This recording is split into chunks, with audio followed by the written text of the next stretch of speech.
The board has been in executive session since 6 o'clock to discuss some contractual matters and legal matters. If we could please start with the Pledge of Allegiance. I pledge allegiance to the flag of the United States of America and to the republic for which it stands, one nation, under God, indivisible, with liberty and justice for all. First up is introductions. On behalf of the board, we have myself, Holly Dellenbaugh, Christine Beck, Chris Meyer, Willow Bear, Wendy Sampson, Jonathan Fishbein, and Meredith Moriarty, and Jody Monroe, and Judy Kehoe, and Dave Hurst, and I think Kathy Johnston will be joining us.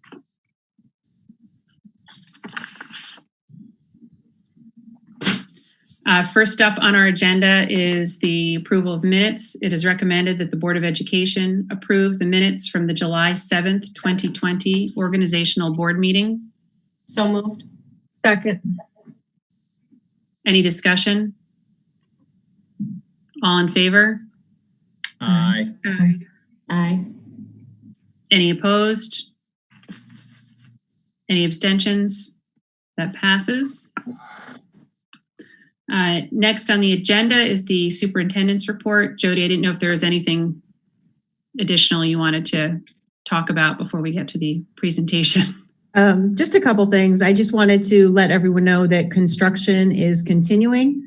We're pretty much on time with the work schedule. We do have a facilities committee meeting tomorrow night to get an update on the progress. So at our next meeting, we should be able to provide more information. Also, we have had 2 forums for students, families, and community members. One that they're related to racial concerns, and the other was related to gender and sexual harassment. Both have been very well attended. We've had upwards of 50 people. Parents, students, and staff were able to share ideas about how to move the district forward and offered ideas and suggestions for their continued involvement. We have 2 more forums scheduled actually for tomorrow, and our plans will be to compile some of those results and share it out with the community.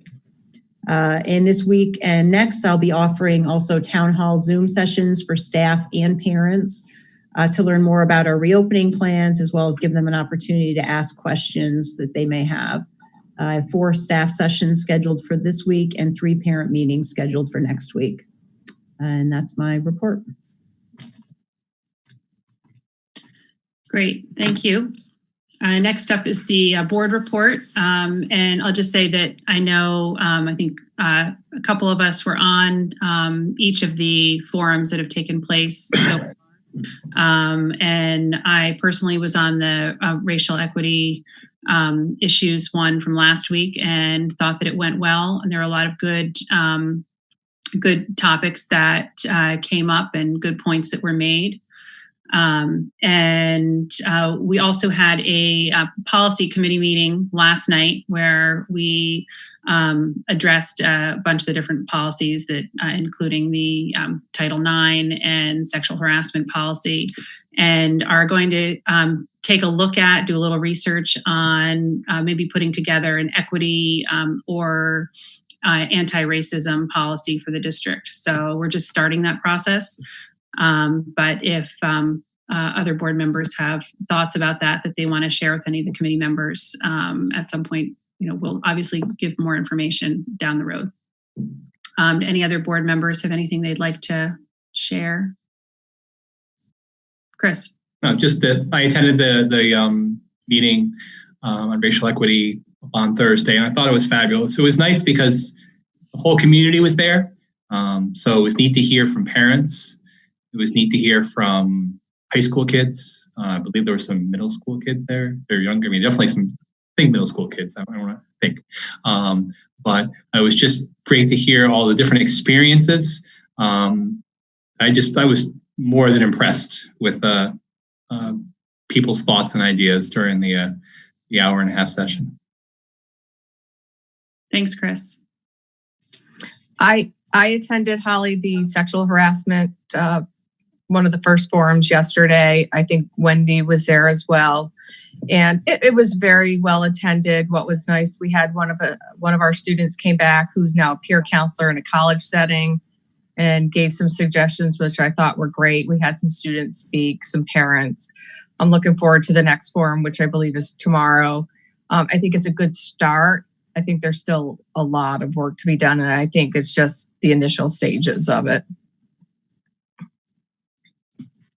Thanks, Christine. I didn't have anything specific to add. Jody, I just wanted to thank you for putting together the parent town hall meetings. Parents are extremely overwhelmed, have a lot of questions, and giving them that much access and ability to ask those questions and feel comfortable about the fall is really, really important. So I appreciate that. And I know that at the district's reopening task force meeting, I sort of interrogated you and I'll do that again tonight with the rest of the plan. But I just genuinely appreciate all the work the district has done all summer on putting the plan together that we're about to hear about. I serve on the governor's COVID team and have drafted reopening guidelines for other industries, not schools, and sat on state ed's reopening task force. The 145-page guidance document came out less than 2 weeks ago. DOH's accompanying guidance document, which is not always consistent with state ed's guidance, came out. And now we've already seen revisions and FAQs and the new CDC guidance, which is its whole other thing. So although I ask a lot of questions, I'm genuinely impressed with the amount of work that's gone into it. I appreciate that we are thinking through things so well so that we can really feel safe about whatever the plan is for the fall. So I just want to make sure I said that before I started asking you a lot of questions. Anybody else?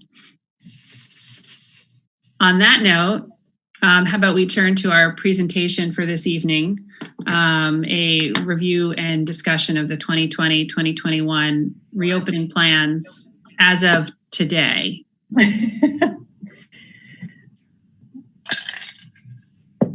Okay. Yes. I'm glad you said that, as of today. So Brittany has the slideshow, so she's going to move it along. So Brittany, if you could go to the next slide, which is essentially just our mission statement and our core values that we highlight in all of our board presentations. Next. So this is a little flow chart to just highlight the time frame and what we're planning. So as Willow indicated, we received guidance from the DOH and State Ed last week. It has been updated and revised. I expect that we'll continue to see changes. We're planning to submit our plan by this Friday. So what our reopening plan will be is we will have it on our website in a prominent location where people can easily find it by different categories. And that will meet the ADA compliance for accessibility. It also will help our families who need languages other than English for translation. We are planning to put together kind of a PDF document of what our reopening plan looks like as of July 31st. But the website is really where any changes and updates will occur after that. So that is our plan. We have to submit it to State Ed and attest that we're meeting their guidelines. We also have to submit to DOH and attest that we're meeting their guidelines. And then we will move forward. And as Holly said, it will be our plan literally as of Friday. And we do expect we still have a lot of planning to do, and things will likely change. We will continue also on our website. We'll do an FAQ as things come up to also address people's questions as they come in.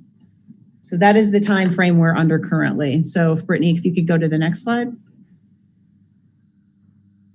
So what the governor has said is that schools will be open if the infection rate of 5% or lower on a 14-day average. And we will have to close if the infection rate gets above 9% in a 7-day average. So that's right now the guidance that he's provided us for whether or not we'll be open or closed.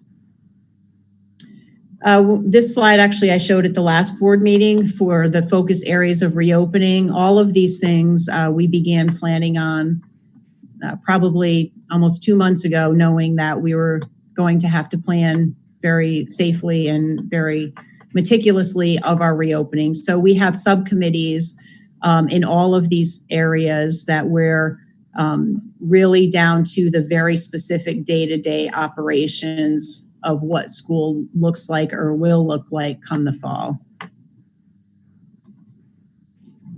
So obviously health and safety is our top priority, and we know that that's our families, that's our staff's top priority. So the guidance from State Ed and DOH does require screening. It requires staff screening on a daily basis, and it requires student screening on a periodic basis. We believe that we should do daily screenings, which includes there's CD questions that we're supposed to ask for screening, as well as temperature checks. So those will be done at home before students or staff arrive at school. We recognize that there may be some situations where people are unable to do that at home, so we will work a system out with those individuals, whether it be staff or students, to make sure that we're helping them with whatever screening needs that they have. We're looking at an app. We're currently using a Google form, which on your phone acts like an app for our staff who are currently working and our students in ESY who are attending. But we are looking at more of a robust app, which has better reporting mechanisms when we have obviously a lot more staff and students on site on a daily basis. We're talking about face coverings. The DOH guidance does suggest, and in speaking with them, 6-foot social distancing and wearing masks to the extent possible is the safest way to have students and staff on site. So we will be requiring students and staff to wear face coverings and social distance. On school buses, that face coverings will be required because you can't really socially distance when you're getting on and off buses. Even when we seat students one to a seat or with siblings, there still is obviously the potential that you're not 6 foot away from everyone at all times. There are situations where there's medical conditions that prevent a student from wearing face cloths. We have talked with DOH. There are other options we could consider if it's possible, where you could do a face shield, which doesn't provide as much protection, but provides some protection. We also can look at some protective barriers for when students are working with staff if they're not able to wear face masks. And we do have some students at ESY who are not able to wear face masks, and it seems to be working fine. Social distancing, I mentioned 6 feet in all directions in the classrooms and as much as possible on school grounds. We will look at travel patterns to reduce that contact when possible. In phys ed, chorus, and band, the guidance we received is 12 feet social distancing for safety. And in general, just as much social distancing as possible when we're on campus and on school buses. Thanks. So PPE, we are in the process of ordering this. As you can imagine, there's a lot of things that are on back orders or delays. We do have a good amount of face coverings. We have a good amount of hand sanitizer, face shields. We're working on getting more of those. Joanne Menrath was in contact with Dr. Daly in town, so we have a contact at SUNY Albany to get more face shields. So we will be providing PPE, which includes gloves, goggles, gowns, and then anything else that people need in order to create a safe environment. Obviously, I think everyone knows hand washing is stressed a lot from the DOH. So we will be encouraging hand washing, and when that's not possible, we are ordering touchless hand sanitizers to be placed in classrooms and placed in common areas where, particularly at the middle and high school, where there's large areas that you can put multiple hand sanitizer dispensers, and encouraging students to do that regularly, and we'll be providing instruction in that particular area as well. And then cleaning and disinfecting. We have been working on what is our plan for cleaning. Obviously, we'll be cleaning high-touch areas more frequently during the day. We talked about doorknobs and things such as that. Teachers will also assist in disinfecting their classrooms. We'll be providing them with disinfectant and instructions on how to use that. For the middle and high school classes where you have different groups of kids coming in, the teachers will be cleaning those desks between cohorts of students coming in, so they're sanitized before each group comes into the classroom.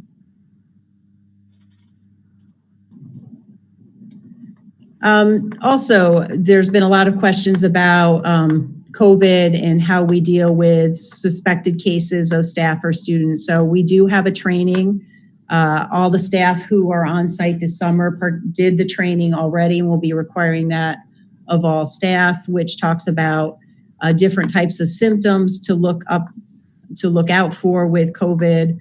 We also have in all of our buildings a separate isolation location near the nurse's office. So if there is a student or staff member that is showing with symptoms, the nurse will assess that, and that person would go to the isolation area for treatment to, again, keep the nurse's office safe for other needs, help needs that students or staff may have.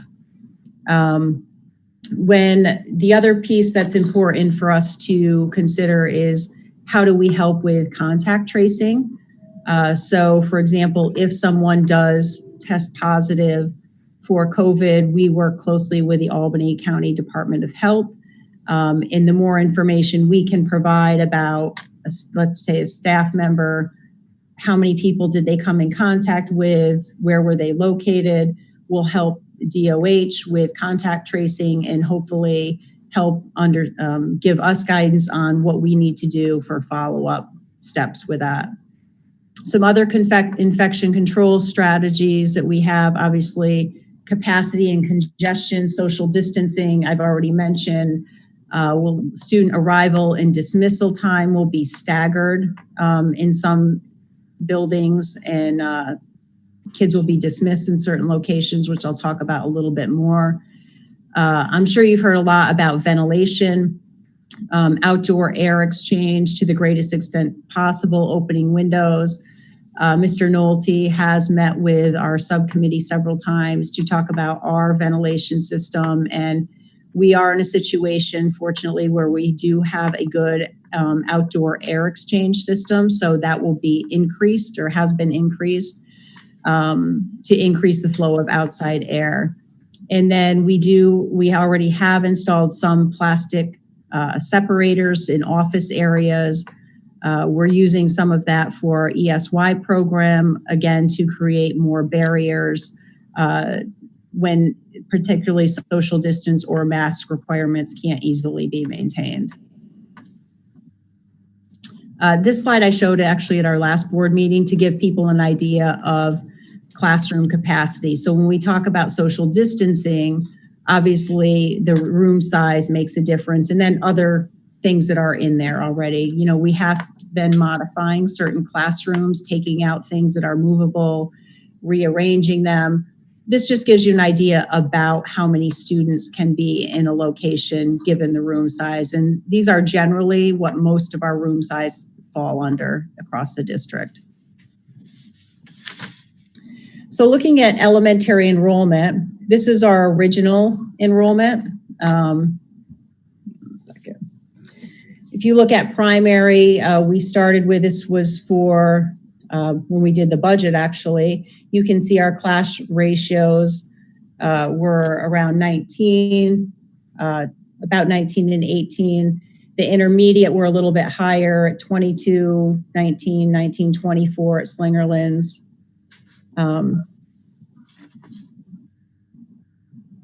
Brittany, if you could go to the next slide. And so what we did in order to reduce our class numbers is looking to take our RTI teachers who typically have provided math support at the elementary school, and they will become classroom teachers. So you can see at Eagle, we plan to add an RTI teacher to grades 2 and 4, at Glenmont in grade 2, Hamagirl grades 2 and 3, and Slingerlands at kindergarten grades 3, 4, and 5. So by doing that, we reduce our ratios, but we also were able to make sure that all of our classes were in appropriate classroom settings. So prior to doing this, we would have had to use the gymnasiums or cafeterias for classrooms. So this allows us to put kids in classrooms with teachers with appropriate social distancing.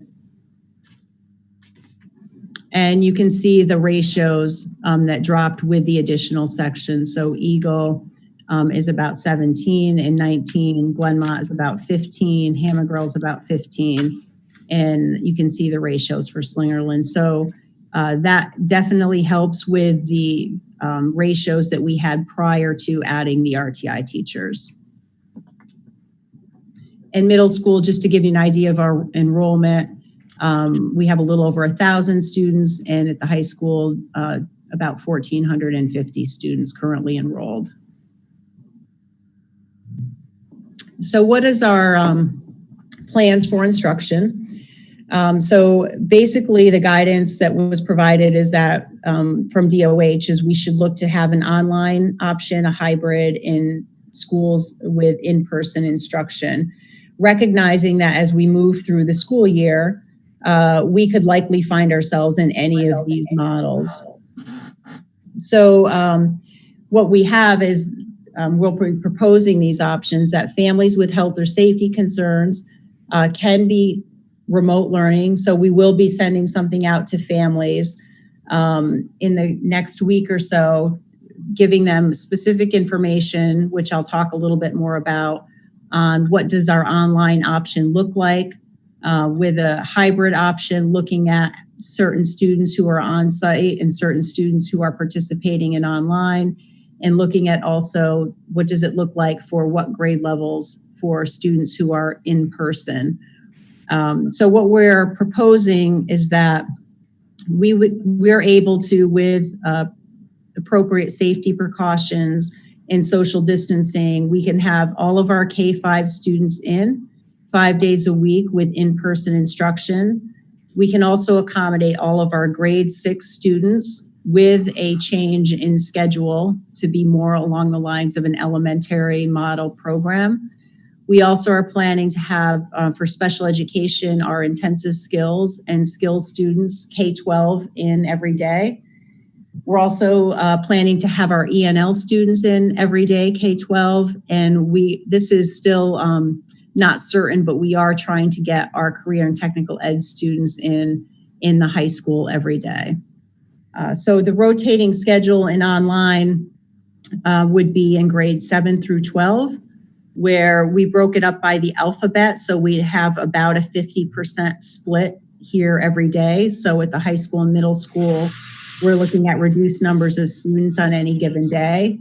And we would rotate those. So if you are a student with a last name that begins with A, let's say it's Monday, you would be on site. The next day you would be at home, but you would be logging in, participating in a live stream instruction with your classmates via likely a Zoom model.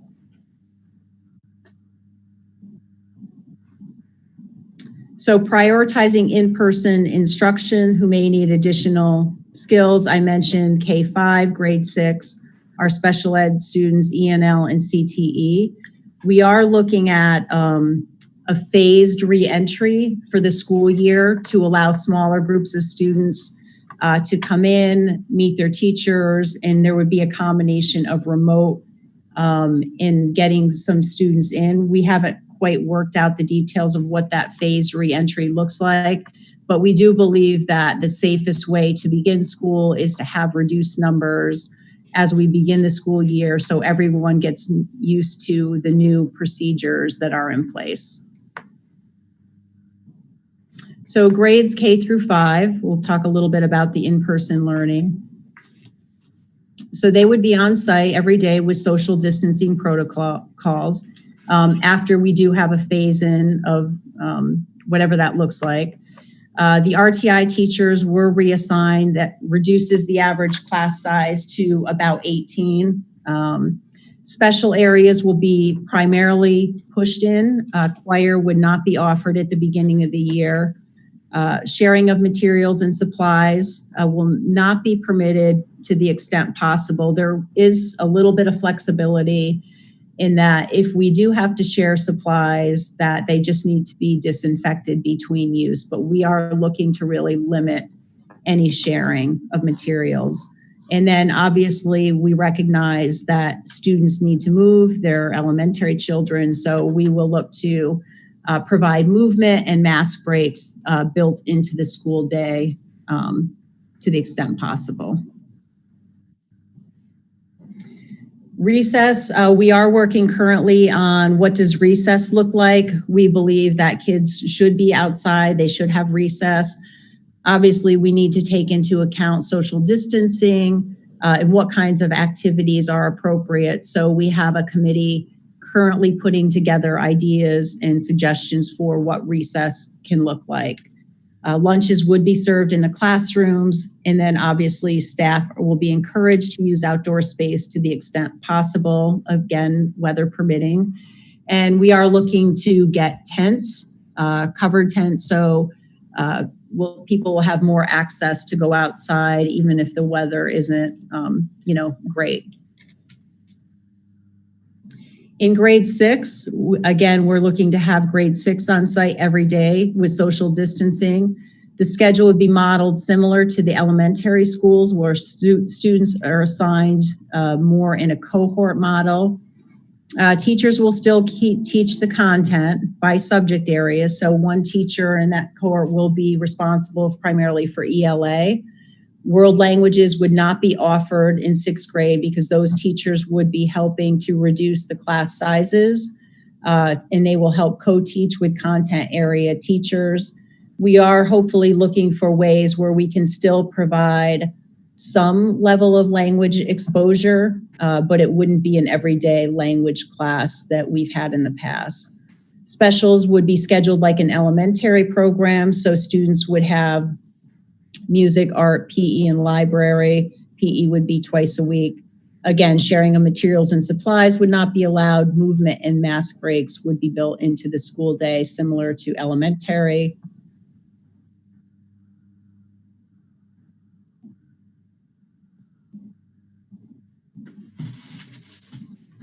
PE, choir, and band all require 12-foot distancing. So this will significantly limit activities and scheduling of students. So at the middle school, choir and band are scheduled typically during home base. So in the past, many students didn't have home base because of that. This year, we anticipate that smaller numbers of students would be able to go to choir or band, and that would obviously, the activities would look different. So we do anticipate more students would be in home base on the days that they in the past would not. Lunches can't be served in the classrooms, so lunches will be served in 3 large areas with 6-foot distancing. Those would be in the gyms and the cafeteria. And then again, staff will be encouraged to use outdoor space to the extent possible.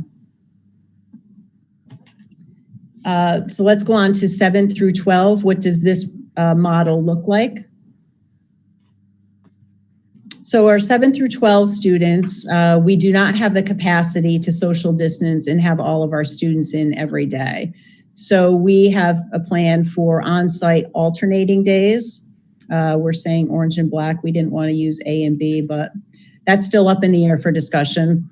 School day will still follow an 8 or 9 period day. Similar to the other levels, PE, choir, and band do require 12-foot distancing, so it would limit activities. Sharing of materials and supplies wouldn't be allowed. Students will be assigned to a classroom every period, which is a change for the high school students who in the past have not necessarily been assigned to a study hall. We do need to track students when they're in our building to go back to contact tracing if necessary. And high school students will not be permitted to leave campus as they have been in the past. I mentioned health screening. So this is a little image of our current health screener. All staff will be required to complete and submit a daily health screening that follows the CDC guidance. And we're asking families to complete a daily health screening that will be submitted to the school health offices.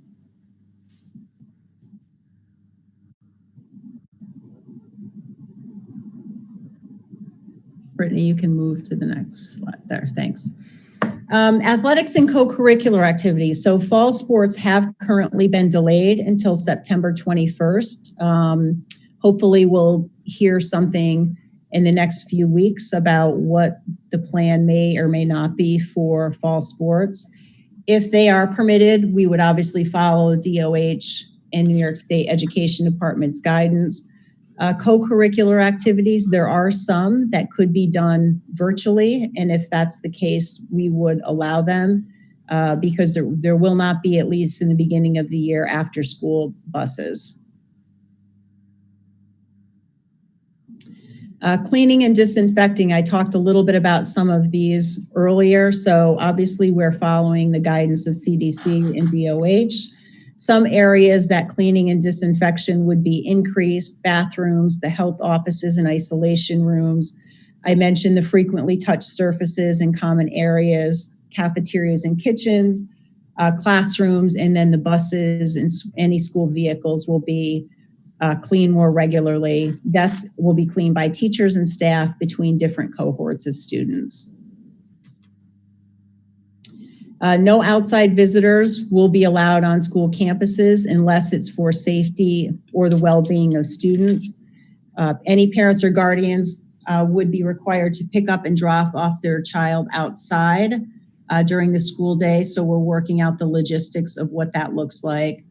And then any visitor who does come to school, just like our students and staff, would be required to wear a mask and follow all the safety precautions that are in place.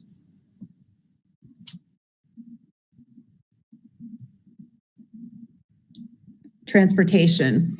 The guidance does say, we did do a transportation survey a few weeks ago, that when possible, parents are encouraged to transport their child. That is the safest way to get kids to and from school. Students and school staff must wear an acceptable face covering at all times on the buses and should maintain social distancing to the extent possible. And as I mentioned earlier, we plan to sit students alternating seats, one student to a seat or with siblings. However, whenever anyone is getting on and off the bus, social distancing is not possible. So best practice will be to stay as far apart as possible and wear a face covering. Students will be assigned to a seat, and they're not permitted to alter from their scheduled morning and afternoon route. Arrival and dismissal. So we're still working on some of the logistics of this, but we believe that at the elementary schools, we need to stagger our parent drop-off and pickup times so they're not at the same time as the buses. So we're planning currently that parent drop-off would be prior to the buses in the morning. We talked about potentially needing to stagger it in an alphabetic way, where a certain group of parents drop off between these intervals and another group drops off between this 10-minute interval.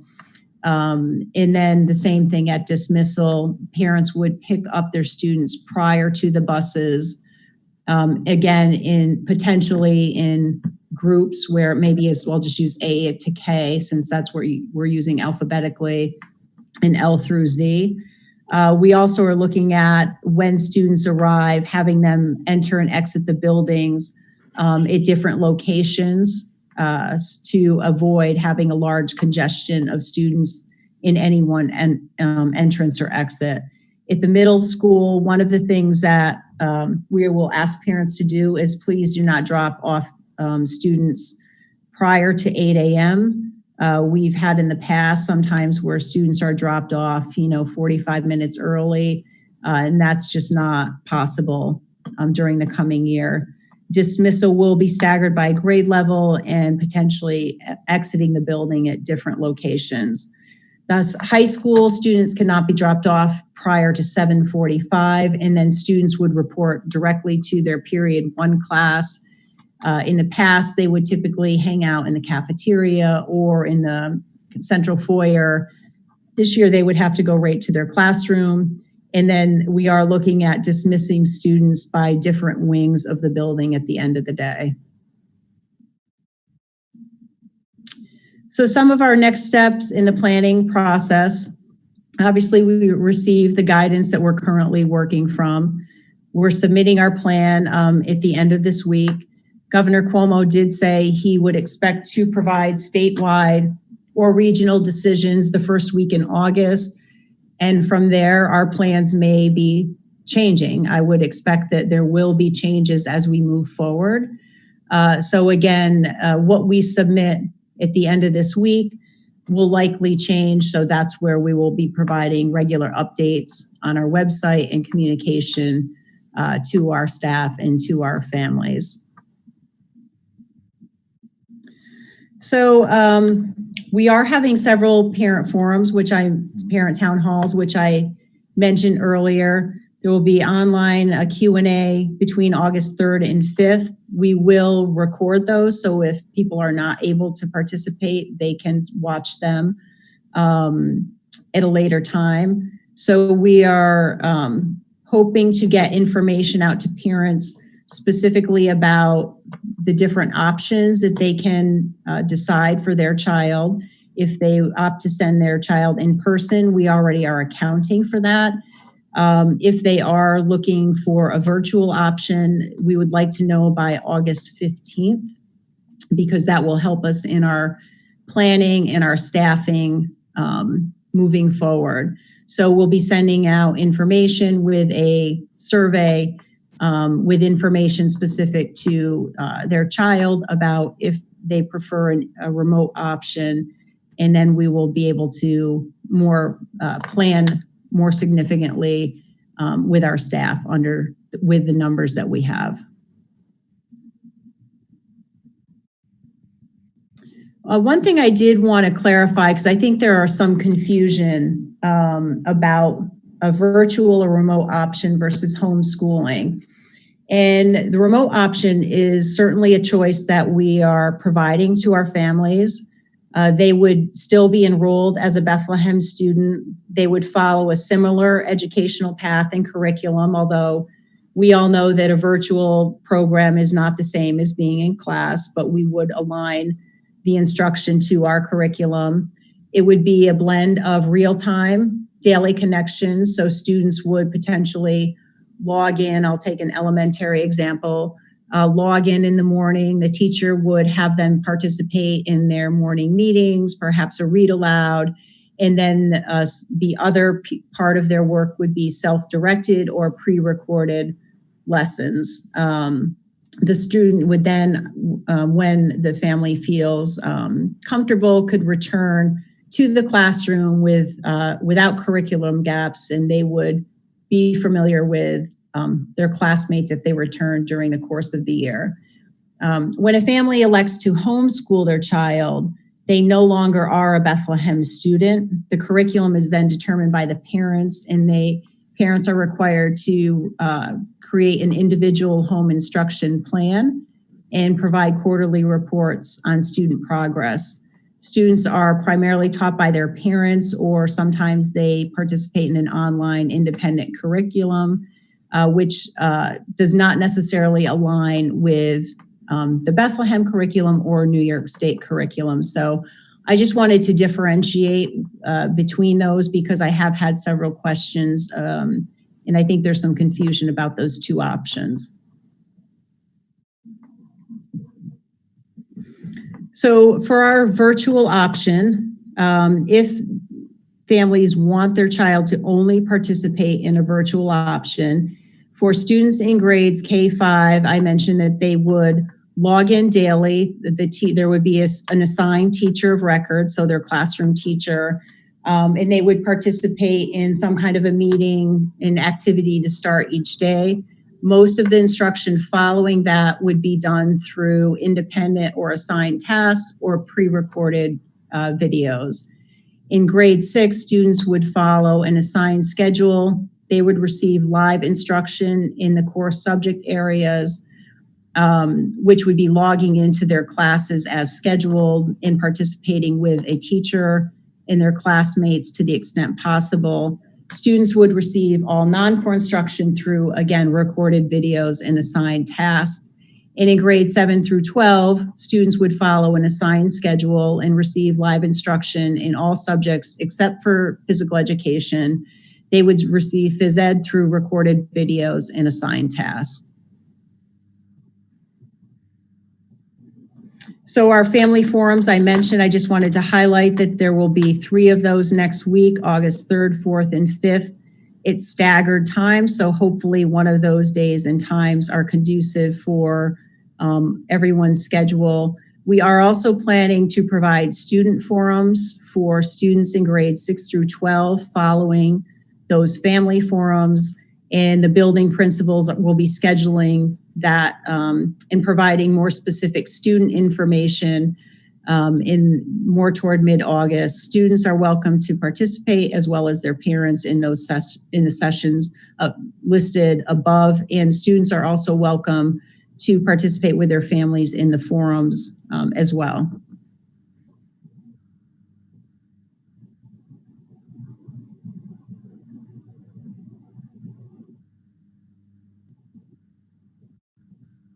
Okay, so I'm sure there are questions that people have.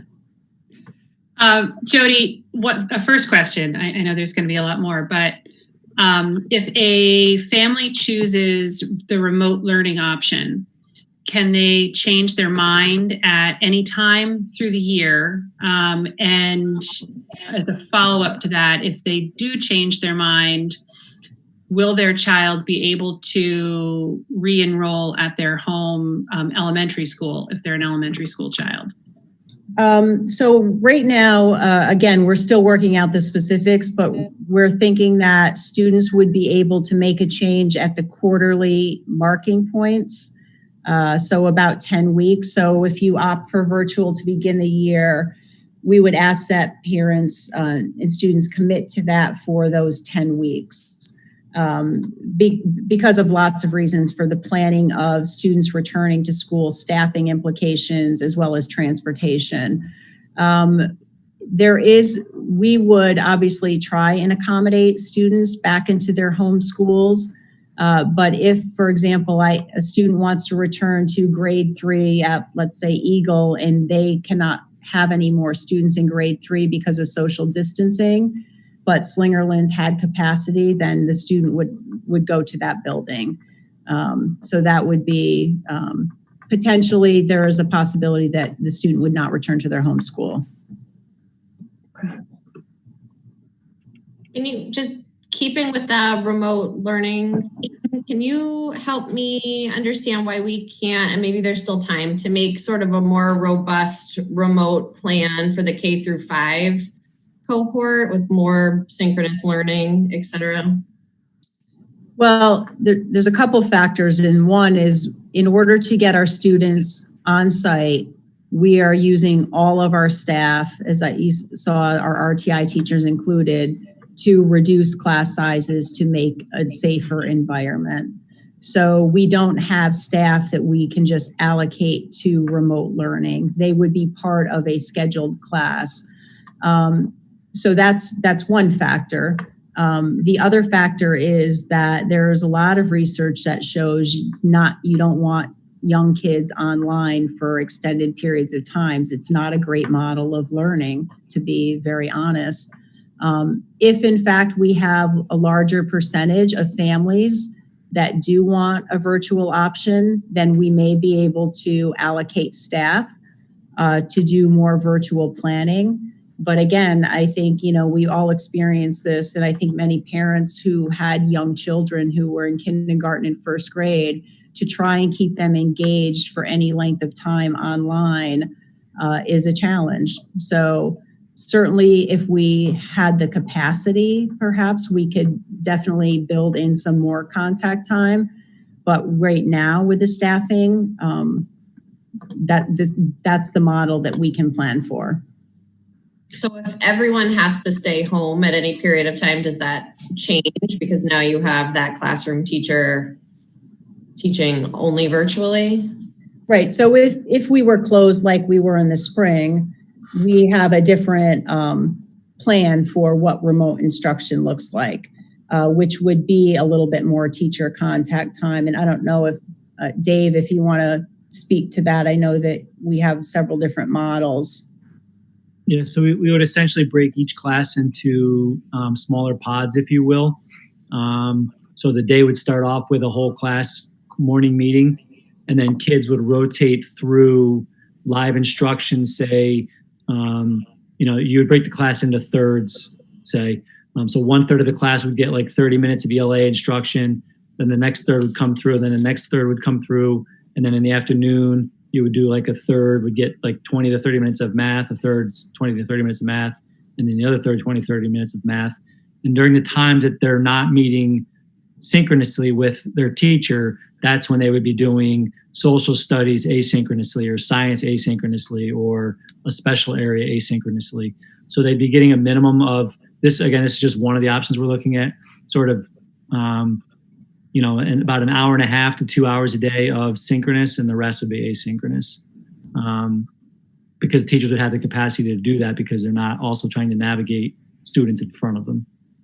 Dave, if we were shut down like we were in the spring for 6 to 12, would they be still would they continue to follow every day an 8-period schedule with live? That piece we haven't quite decided yet. We could go back to a 4 and 4, but teachers would be expected to deliver live instruction regardless of what the calendar looks like. Every period they will be delivering live instruction. It won't be a once to twice a week per class type thing. It would be the students would follow their schedule and they'd be logging on. Again, whether that looks, trying to do 8 periods every day can be challenging for kids. Every other day is not as awful. So there's a couple different models we're looking at, but the kids would be logging in much more frequently for live instruction, 6, 12, yeah. Okay. Ooh, would there be more accountability for the students with respect to grade? Right. Yeah, so there'd be, we'd be taking attendance like we always have. We'd still be utilizing much more traditional grading practices with flexibility built in, of course. But we would not be doing the sort of evidence of learning, not evidence of learning. It would be a much more familiar traditional grading schema that kids would be, that they're accustomed to using, to be honest. In the spring, all of the sort of experts were telling us that, the best practice for online learning was to go to a evidence of learning, not evidence of learning grading scheme. And most students didn't like it. Like, they really wanted to know, like, I don't want to know that my essay is demonstrating evidence of learning. I want to know whether my essay is, a 70 or a 90.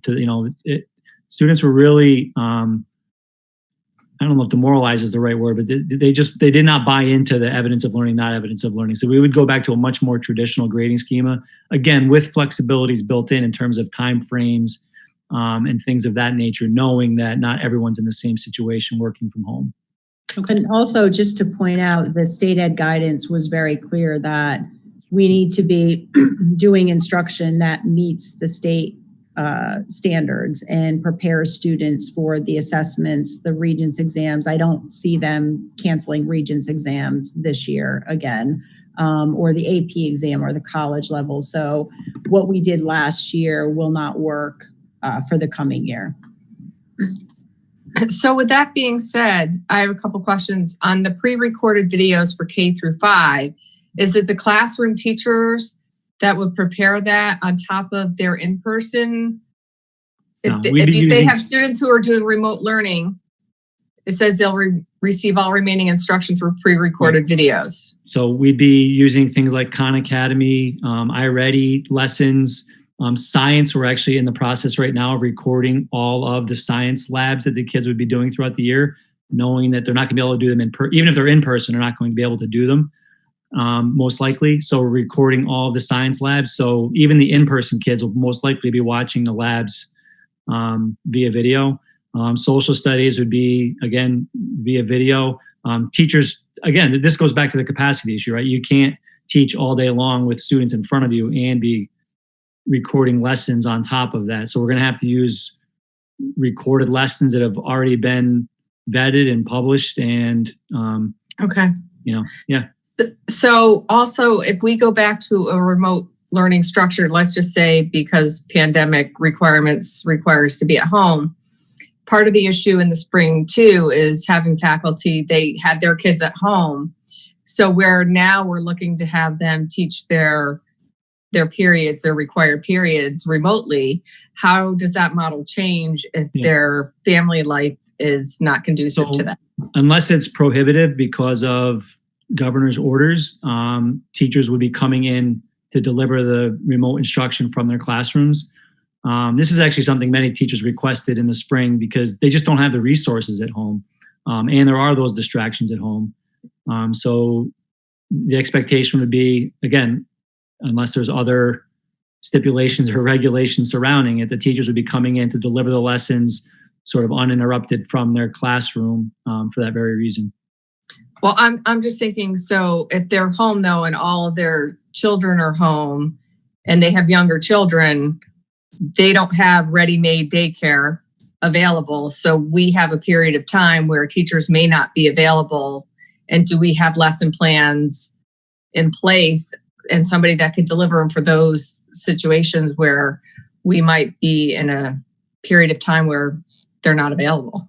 So I think, Christine, to your point, there are obviously options for families who find themselves in that situation and aren't able to come in, and we would obviously work with them. I think if we found ourselves closed like we did last year, a lot of things would need to look differently, right? Because you do have those limitations. So I think what we're talking about is if we're in remote option, we have to be closed for a couple of weeks, we can transition back and forth between on-site. If what I think you're referring to is if we find ourselves where we were last March in spring, I think things look much differently for everybody. Okay. Really. Thank you. Oh, Chris, you look like you have a question. Oh, I got a few. First of all, on the first slide, it talked about the numbers the state gave, the 5% open and then like the 9%. Are we stuck to those numbers? Because those are pretty high numbers. Like if we get back to those numbers, I'd be very worried. So are we, if we get to we're at 4 instead of 5, can we as a district say that's too much for us? Or do we have to go with what the state says? That's not really clear. I mean, that's what the governor said. I believe that at any time we can change our model. So that's my understanding. Okay. Next question. I'm a teacher and I'm all for the accountability piece, but my wife's a kindergarten teacher and I had a funny conversation with her earlier about washing hands and the washing of hands. And I was like, well, that's not a big deal. And she's like, pulling her hair out. I'm like, well, how long would that take? I think like 2 minutes. And she starts laughing, like to wash a whole kid. So, with things like that, with the washing of hands, with the arrival and dismissal, we are significantly cutting into a student's day. In terms of academic expectations, are we looking at like having teachers condense curriculum, limit curriculum, just because we're not going to have the time in each day to provide what we provided in previous years? Yeah, Dave, you wanted to, we've already been working on that. So yeah, Dave, we have teams of teachers K-5. I mean, it's really K-12, but more critically, I guess, K-5, because of the issues you just raised, working on prioritizing our curriculum so that we're, trying to figure out, what are sort of the critical elements of each grade level and really laying that out for teachers. We're sort of breaking into 3 components. Like these are the things that you absolutely have to teach. These are the most critical standards within a particular grade level. These are the things, it'd be great if you could get to them. And then these are kind of like, stretch goals, if you will, to get to. And these are all based on, fortunately, the standards documents themselves are laid out that way, where sort of it's kind of like 85% of the standards are considered critical. Like 10% are considered like the next tier, and then 5% are sort of, if you can get to them, get to them. So we're utilizing the standards documents as guidance for that, and paring down the curriculum, for lack of a better word. Yeah, but it's prioritizing really is a better way to put it. Okay. I have three more questions, and I promise I'll stop.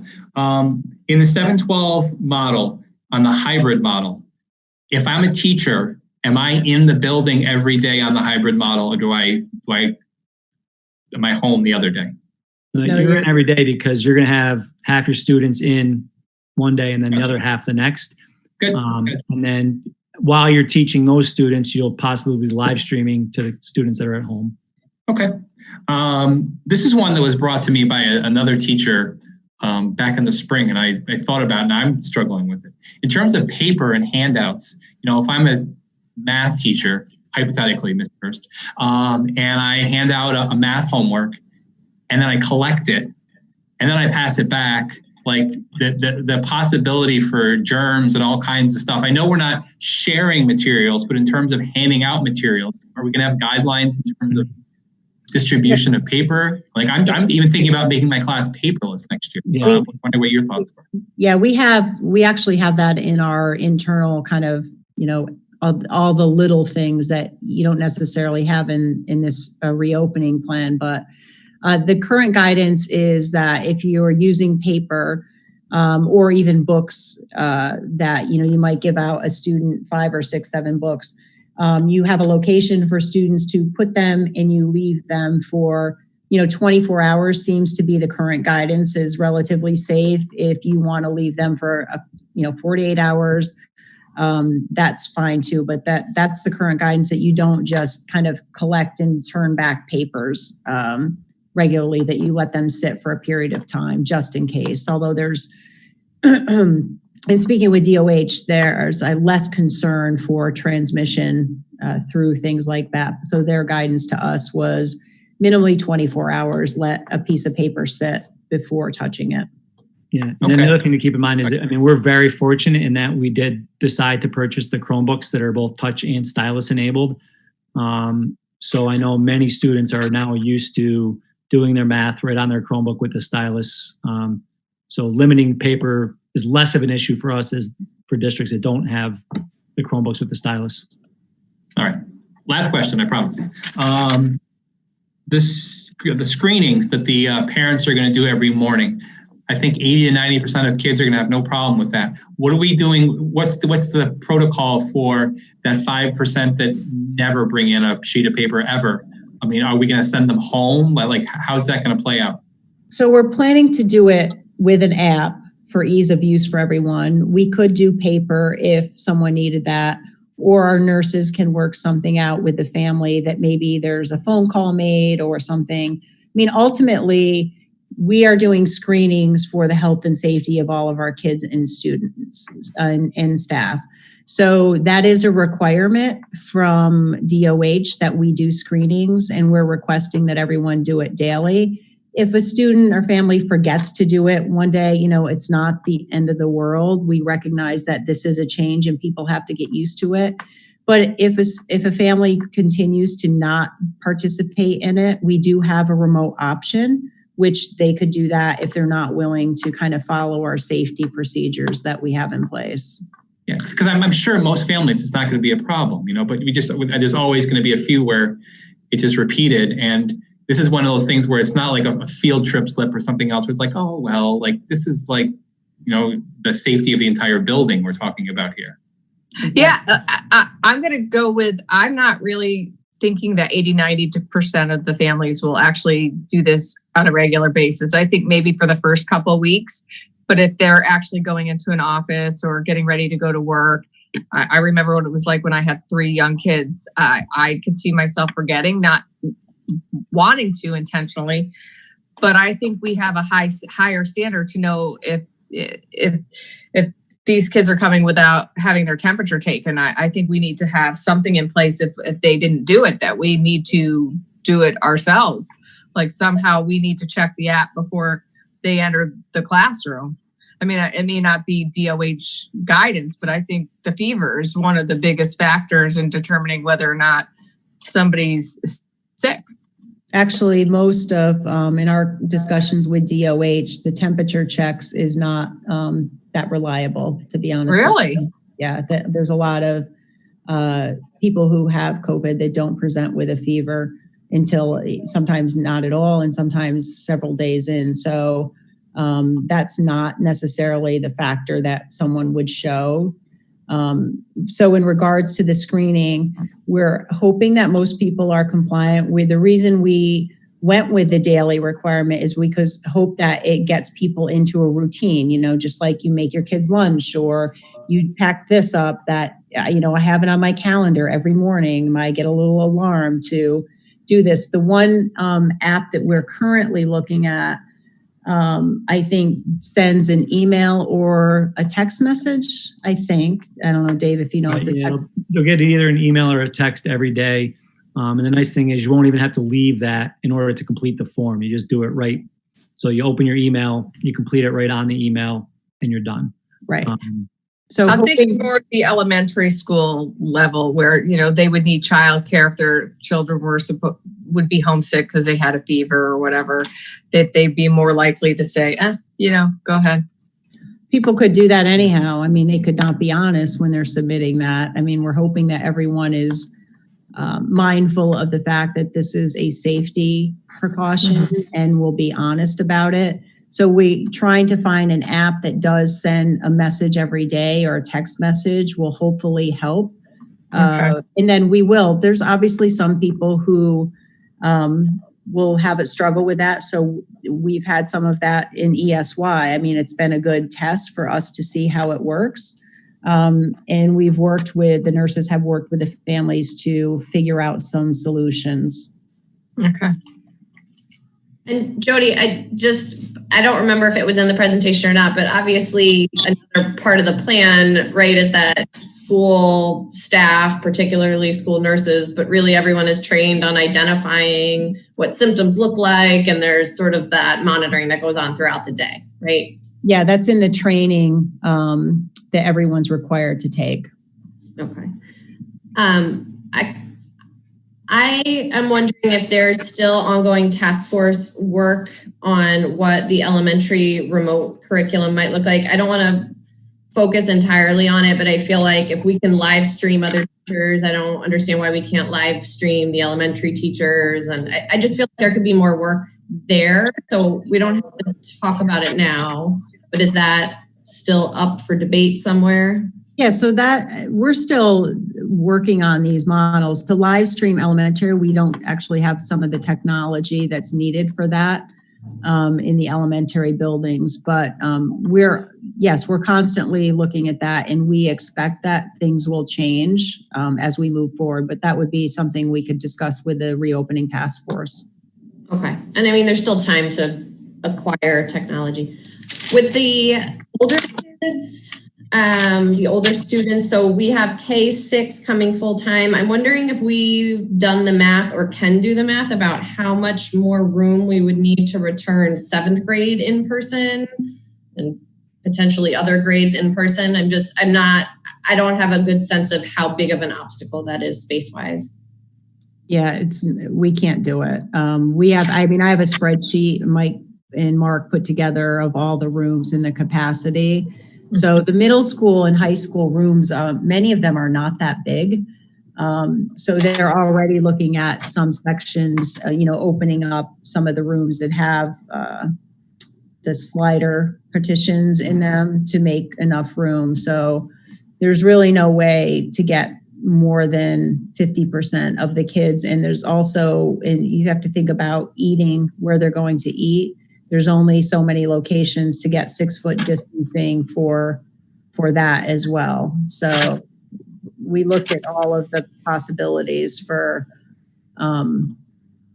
that, but really 50% is reasonable to be able to accommodate all the different things that have to happen during the day.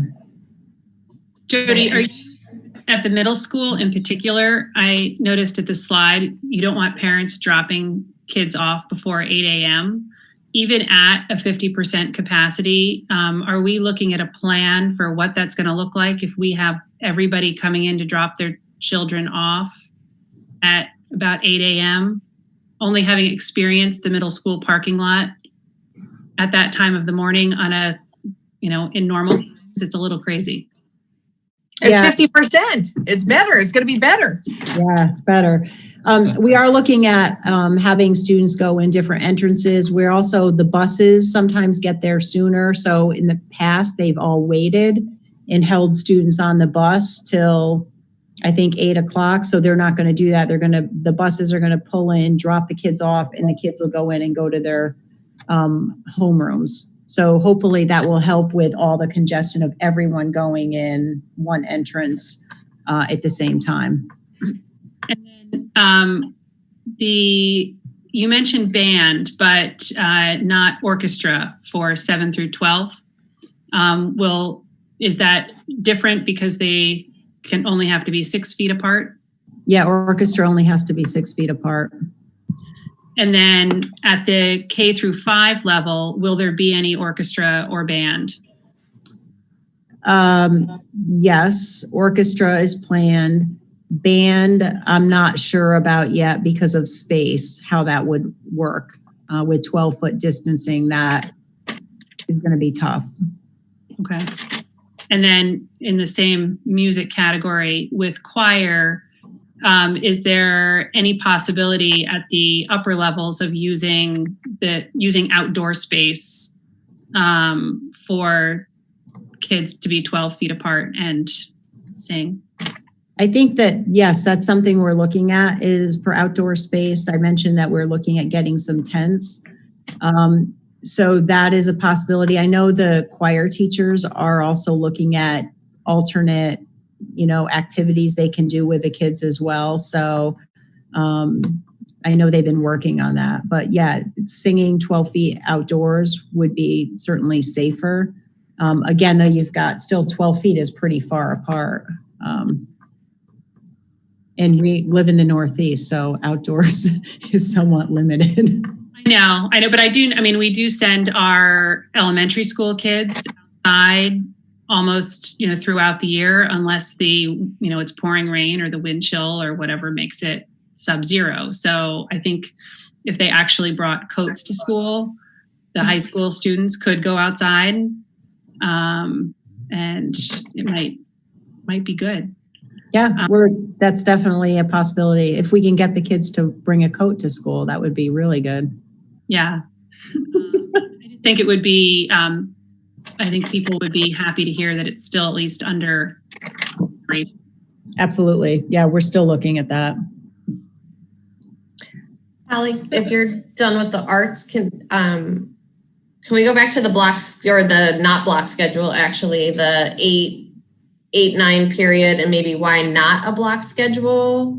And before I get to ask, I'm also interested in how we arrived at the every other day as opposed to like rotating weeks for purposes of, if the idea is not to intermingle.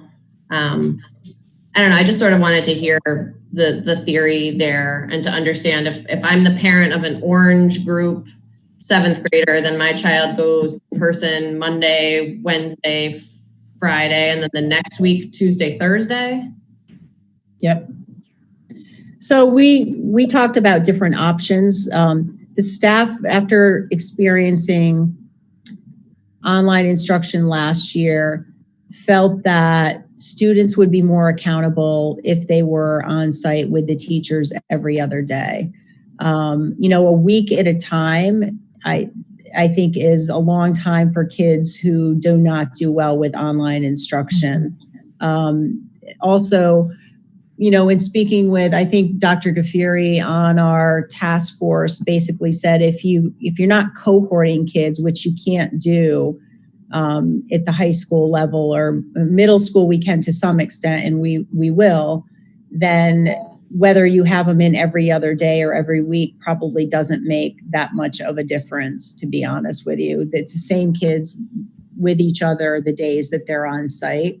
And he said really the biggest challenge is just that it makes it a little more complicated for contact tracing. but didn't feel like there was any more significant safety risk by doing the alternating day versus a week model. And Dave, do you want to talk about the block schedule piece? Yeah. I mean, I guess the easiest explanation is it's a heavy enough lift switching from in-person instruction to virtual to also switch to block scheduling at the same time. Mm-hmm. Now you have to train teachers in best practices in virtual instruction and best practices in blocks schedule instruction, which, preparing to teach in a block is far different from preparing to teach in a 40-minute structure. So to have to sort of retrain teachers in two pretty large areas, we just felt like it was just too much to ask of the teachers to be able to become experts in block schedule training or teaching and virtual teaching in 2 months, essentially, right? So to keep things sort of and also for students, to keep things as familiar and as comfortable as possible in a virtual or hybrid world, it made the most sense just to stick with the traditional 8 or 9. Okay. Sorry, I just keep asking questions. Professional development, you just talked about how hard it is to teach teachers to educate this way. What is the plan for professional development prior to the beginning of the school year? Yes, I mean, so we've already sent out a bunch of sort of asynchronous options. We have our technology boot camp that comes up in August. It's this year, it's 2-day virtual, but it's actually extended beyond that because it's not on campus, so we can offer much, much more than that. We have probably 18 groups of teachers right now working in study teams all summer long that are more sort of specifically geared towards what it is they're trying to do. So we might have a group of 6 third-grade teachers that are all working together to kind of not work a little bit on both things, like a little bit on curriculum and at the same time how to convert that curriculum to virtual. So there's a lot of PD ongoing right now. There's more to come in August. And then we have a couple days in September, 3 days now before the students arrive, where 2 or 3 days before the students arrive, where we're going to be able to do some PD. In regards to professional development, how are you? So is a teacher supposed to be engaging online students on a day that's a B day if they have their A students in the classroom, but B students are live streaming? How does that model look? Correct. And are they engaging anybody online? And is there instruction for that? Yep. So we actually sent out instructions and a model video today, and we're going to be sending out another model video soon that basically shows we had 5 people in a classroom that were receiving live instruction, and then we had a bunch of people logging on from home to sort of simulate what it would look like. But it works really, really well. You basically, the huge, large monitors that we now have in every classroom would have the Zoom screen up with everybody's picture that's at home. And then the teacher would be using another device to do the actual presenting. So the students in the classroom are looking at the large screen, seeing all of their friends at home, and they're able to interact back and forth. And then the teacher's using their personal device to actually do the presenting. It worked really, really well.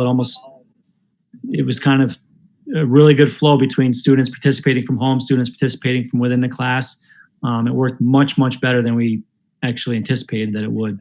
So are we going to request that, or would we require the students have their picture available also, instead of, like, I know a lot of times in the spring they had their little avatars going? Yep. And also making sure that, everybody's not in their PJs and dressed, like a dress code appropriate day. Right. Are those going to be? Yeah, those are all part of, we have sort of Zoom etiquette, if you will, requests goes out to students.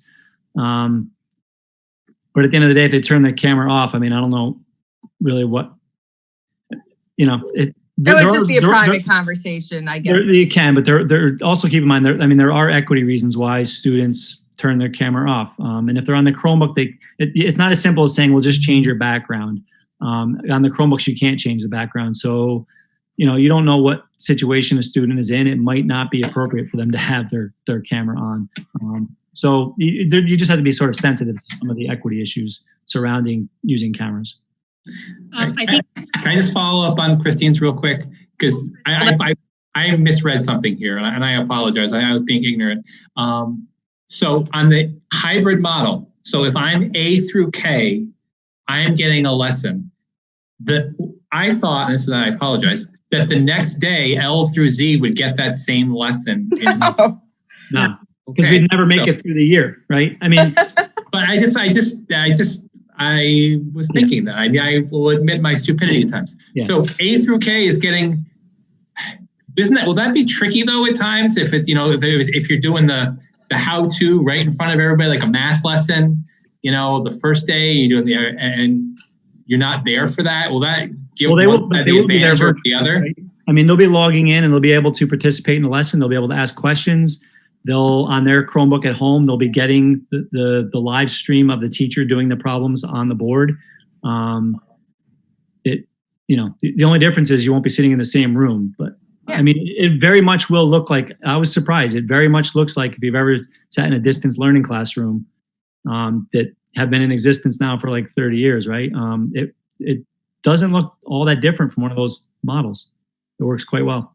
And will we get feedback from parents or students, or well, maybe not parents, they're not participating in the class, but students in how the model is progressing, just to kind of give us some feedback on how the live streaming with the in-person class is going and if it's working because you can't be in a classroom all the time checking on every single class to make sure it's working appropriately for all the students since it's a different type of learning model.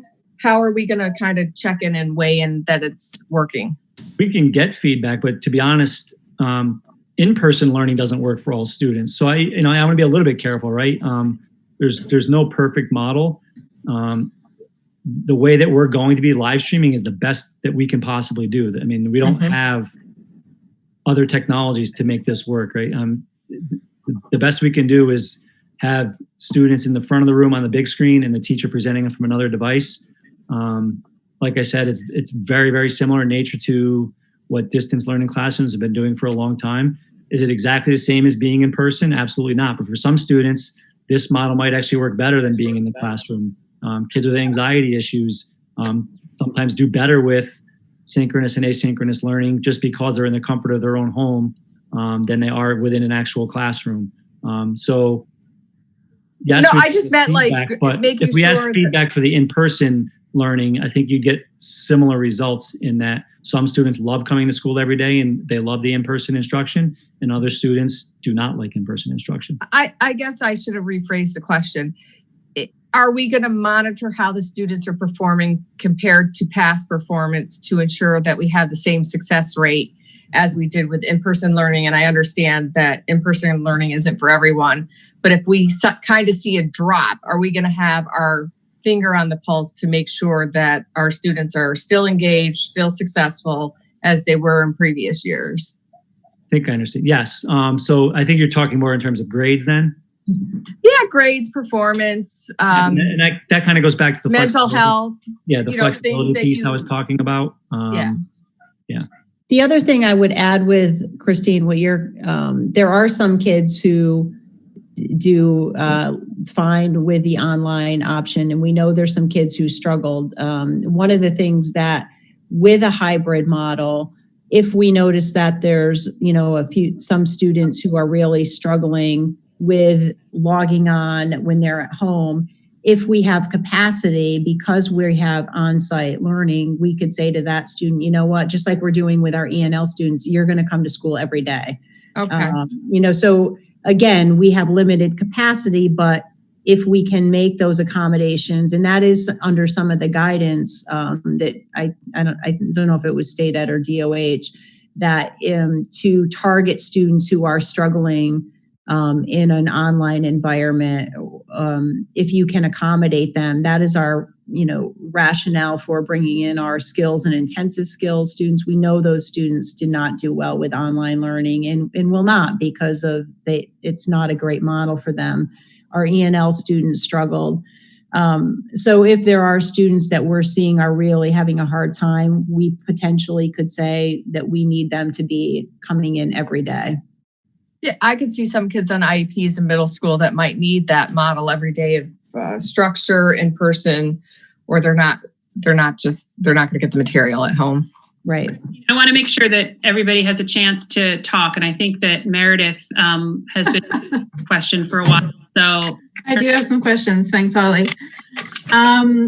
First of all, I wanted to piggyback on something Chris was talking about a while ago about papers in the classroom. When I look at, kindergarten, first grade classrooms and what those children are learning, they're learning handwriting, they're learning how to form letters. Those teachers are right up next to those kids, looking at the piece of paper, pointing to something on the piece of paper, showing the child exactly how to form the letter. How are we dealing with the physical distance that those younger children, the physical closeness the younger children require with their teachers? So one of the things we are looking at is barriers that can be put between a student and teacher. Some would be sat, you could sit it on a desk, the plastic barriers. I think many of our teachers in ESY opted for face shields in combination with cloth masks, or some did goggles. So there is additional, basically, you can use additional PPE to reinforce the safety pieces. So it allows you to work in a closer proximity to the child. Okay, because that also has to do just with, in general, the 6 feet in the classroom. I understand our desks are going to be 6 feet apart, but the teacher is going to have to be walking around the classroom. Children, get up. Even in, the older kids, we just can't actually keep everyone 6 feet apart at all times. So I think we're going to have to really think about that. And I wanted to know exactly what the classrooms are going to look like. I think it would be great. I think you mentioned this, that perhaps you would show families pictures of or videos of what the classrooms are actually going to look like. I think families would really appreciate this because we're having a hard time visualizing it.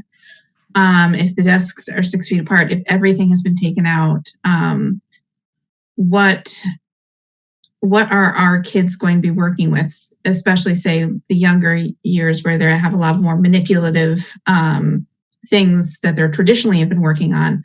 What are we going to have in the classroom for those younger kids to work with, to learn how to count, that kind of thing?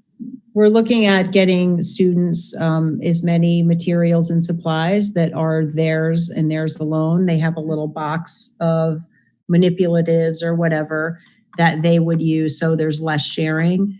Okay. If there is sharing, there can be sharing. It just has to be disinfected and cleaned between uses. So there is guidance that lets us know that what we should be doing if in fact we're sharing materials or supplies. The recommendation is you limit that as much as possible. So certainly we can have students have much of their own supplies right at their desk that they can use on a regular basis.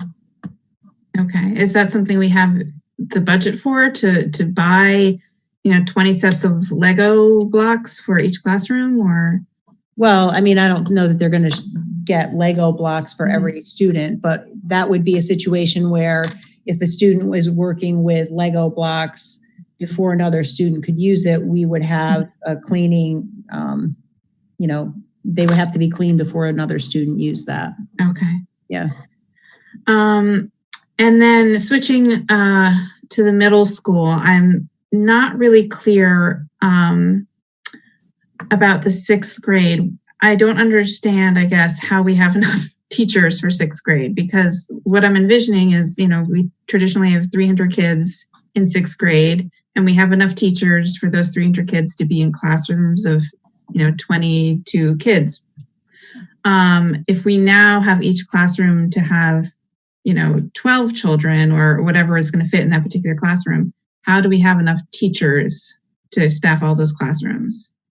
We're using language teachers because we're not offering language to pick up sections. We're also using some of our music teachers because we're not having music every day. Music would be a special, and they would be co-teaching, for lack of a better, I guess, descriptor, with a content area teacher.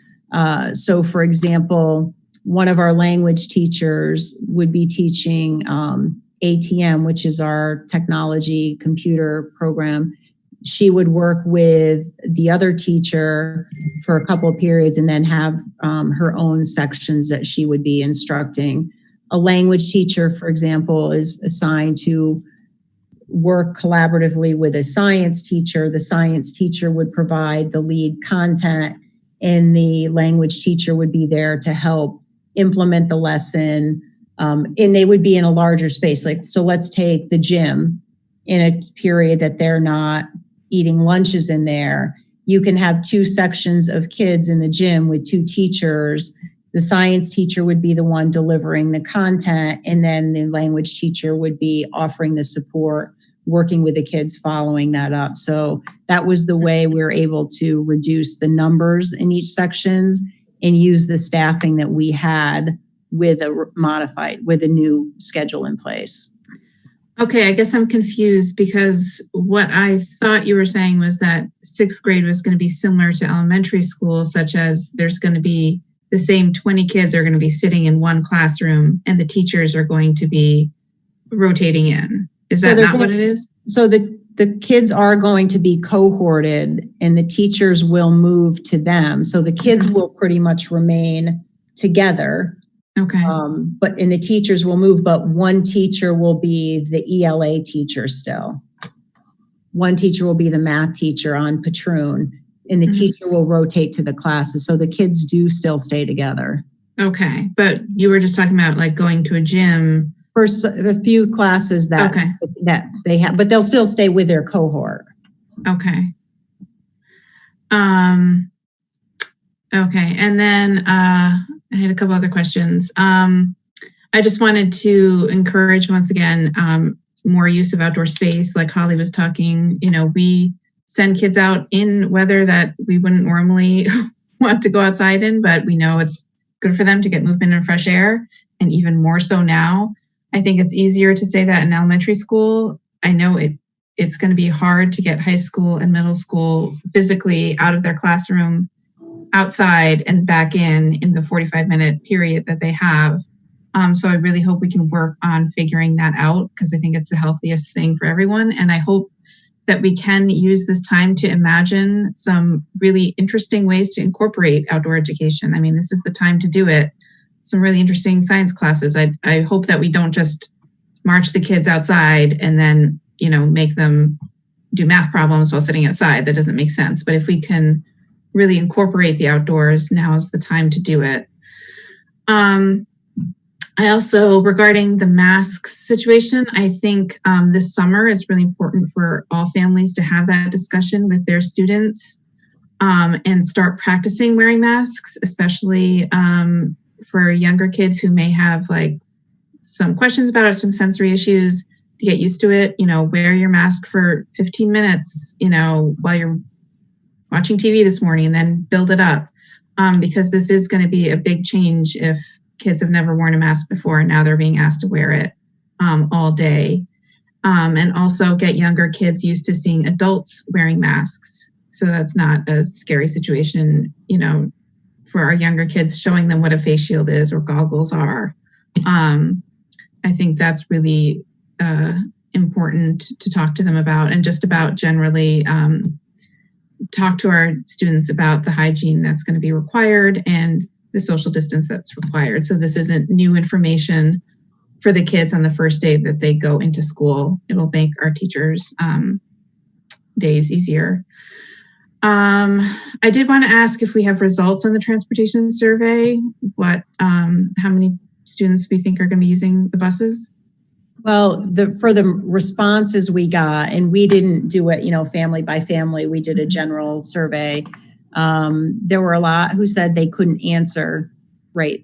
And about 50% of those who responded said they would want transportation. Okay. But again, without knowing, which families are eligible and which will ultimately take it. It was somewhat useful, but I think once we have more information about who would prefer virtual option, obviously that may reduce the numbers on the buses even further. Right. Okay. And then my last point was just, you talked about dismissals, obviously, and anytime in between classes switching is going to be difficult. You talked about dismissing by wing. Is it possible to, instead of dismissing by wing, but to dismiss by alternate classrooms? It just seems like if you're dismissing by wing, you still have all of those kids coming from the A wing and they're all coming out into the same hallway and they're all leaving together. But if we had 50% of the classrooms in the A wing going out at the same time, perhaps that would reduce that amount of flow within the hallway. That's a good point. Yeah, I can bring that back. We haven't worked out all the details of that. Of course, I know. And I didn't get to say this earlier, but Willow did, but I just want to put out now that I really appreciate how much work has been put into this. I cannot believe how much work you guys have done, and I wanted to thank you for this. Sure, thanks. I think, and Chris, before you go ahead, I think we're trying to get people, if you guys have questions, just put your name in the chat, and that way I can kind of call on everybody to make sure that everybody has a chance to speak and ask the questions that they want. Chris, I know you looked like you had one quick question, so I'm going to turn to you first. Sure, it's more of a comment than a question. Now that I've figured out the AB hybrid, I would just suggest for teachers, they're going to need a little training on assessments, because you can't give a standard or typical assessment anymore if half your kids are there and half of them aren't. So how do I present a valid assessment to show that there is evidence of learning? So I think it's something that teachers are going to need to, I think a lot of our teachers were going to assessments online anyhow, so it may not be as much of a leap as but if it's half and half, like I can monitor the kids that are in my room. I can sit there and watch them even if they have a Chromebook, but the other half, they could be out Googling everything they ever needed. And so how do I make a valid assessment if I only have half my kids in front of me? Sure. Willow, it looked like you had a question about the social emotional piece. Yeah, I just wanted to sort of hear what our initial thoughts were about mental health and social emotional monitoring of students who have been home and now might be back or might be remote or some hybrid and can't play with their friends and can't go outside and everyone's wearing masks and sort of, one-on-one sessions becomes tricky. Like how are we monitoring that and what's our plan? So we have a group that's been working on that, and the plan is that our counselors would, at the beginning of the year, and social workers pushing into classrooms, because recognizing that kids just can't leave and just kind of go see their counselor. So they would be doing some lessons and provide support to staff and students, doing some kind of transitions back into school, talking about some of the social emotional pieces that are important. Counselors still can see students, like we talked about at the high school. We're getting picnic tables to put out in the courtyard by the guidance area. So a counselor could get a student and bring them outside and, take a walk and chat with them. Same thing for the elementary. That's a good opportunity if the counselor wants to speak with a particular student to go outside and have a kind of break from everything and talk with them. So we are planning on doing a lot of supports in the classroom, so whole class transitions for students coming back. But then we also have plans for the students who need more individualized, assistance. In regards to students who are at home, during the spring when we were closed, the social workers and counselors were having individual, whether it be, a Zoom meeting with those students or families or a phone call with them. So they were still making regular contact with students who were home. So that would be our plan to continue supporting those students who need it as we move forward. Dave, can you speak at all to how the high school labs are going to work? I know there's a lot of the science classes have lab requirements. Yeah. So, when feasible, students would be able to do the labs themselves. A lot of it will come down to how much material sharing there would need to be from class to class, because that's really, to turn around to try to clean things just would be difficult. So I would imagine that the majority of the time it's going to be a teacher actually doing the demonstration, the students observing, and then, following up with the way they traditionally would do a lab report. So they're still going to see the experiments. It's just a matter of they're most likely not going to be able to perform them themselves. Again, depending on the experiment. Thanks. Wendy, it looked like you had a quick question, and then Christine, I haven't forgotten. I know you have some more. Yeah, I did. I just wanted to know, sometimes kids get sick or they have a slight cold, and so they're not going to be in class, but they feel well enough. Can they just remote in for that day, even if it's their in-person day? And then that way, they're not like racking up the sick days. And actually, if they feel well enough to participate, can they just, because it's not a traditional AB day where you're doing, the block scheduling. Right. It's a continually moving forward kind of schedule, and they'll just miss less. Right. So they can certainly log in. Yeah, that's the one, I guess, benefit of this model. Christine, it looks like Jonathan has a couple questions, and he hasn't had a chance to speak yet, so I'm going to let him go ahead. Oh, I'd let Christine go first, but that's okay. Ed, I don't remember if it was Jody or Dave that mentioned that high school students couldn't leave the building once they got there. Now, does that mean that they can? My understanding was that they could leave prior to COVID, that they could leave because they had an internship or something else going on afterwards, or that they could come in and not, if they didn't have a first period class, they could come in after the first period class. Are we now requiring them to come for periods 1 through 8 or not? How no, will that work? Yeah, I should clarify that. So they're not able to leave and come back. Like many of the students would leave, they'd have a couple periods off and come back to school. That's not going to be allowed. If they have to leave because they have an internship or a medical appointment, that would be different. So it's that casual, I get to leave school for a period or two and come back, and I'm going down to Stewart's to get a snack. That's not allowed anymore.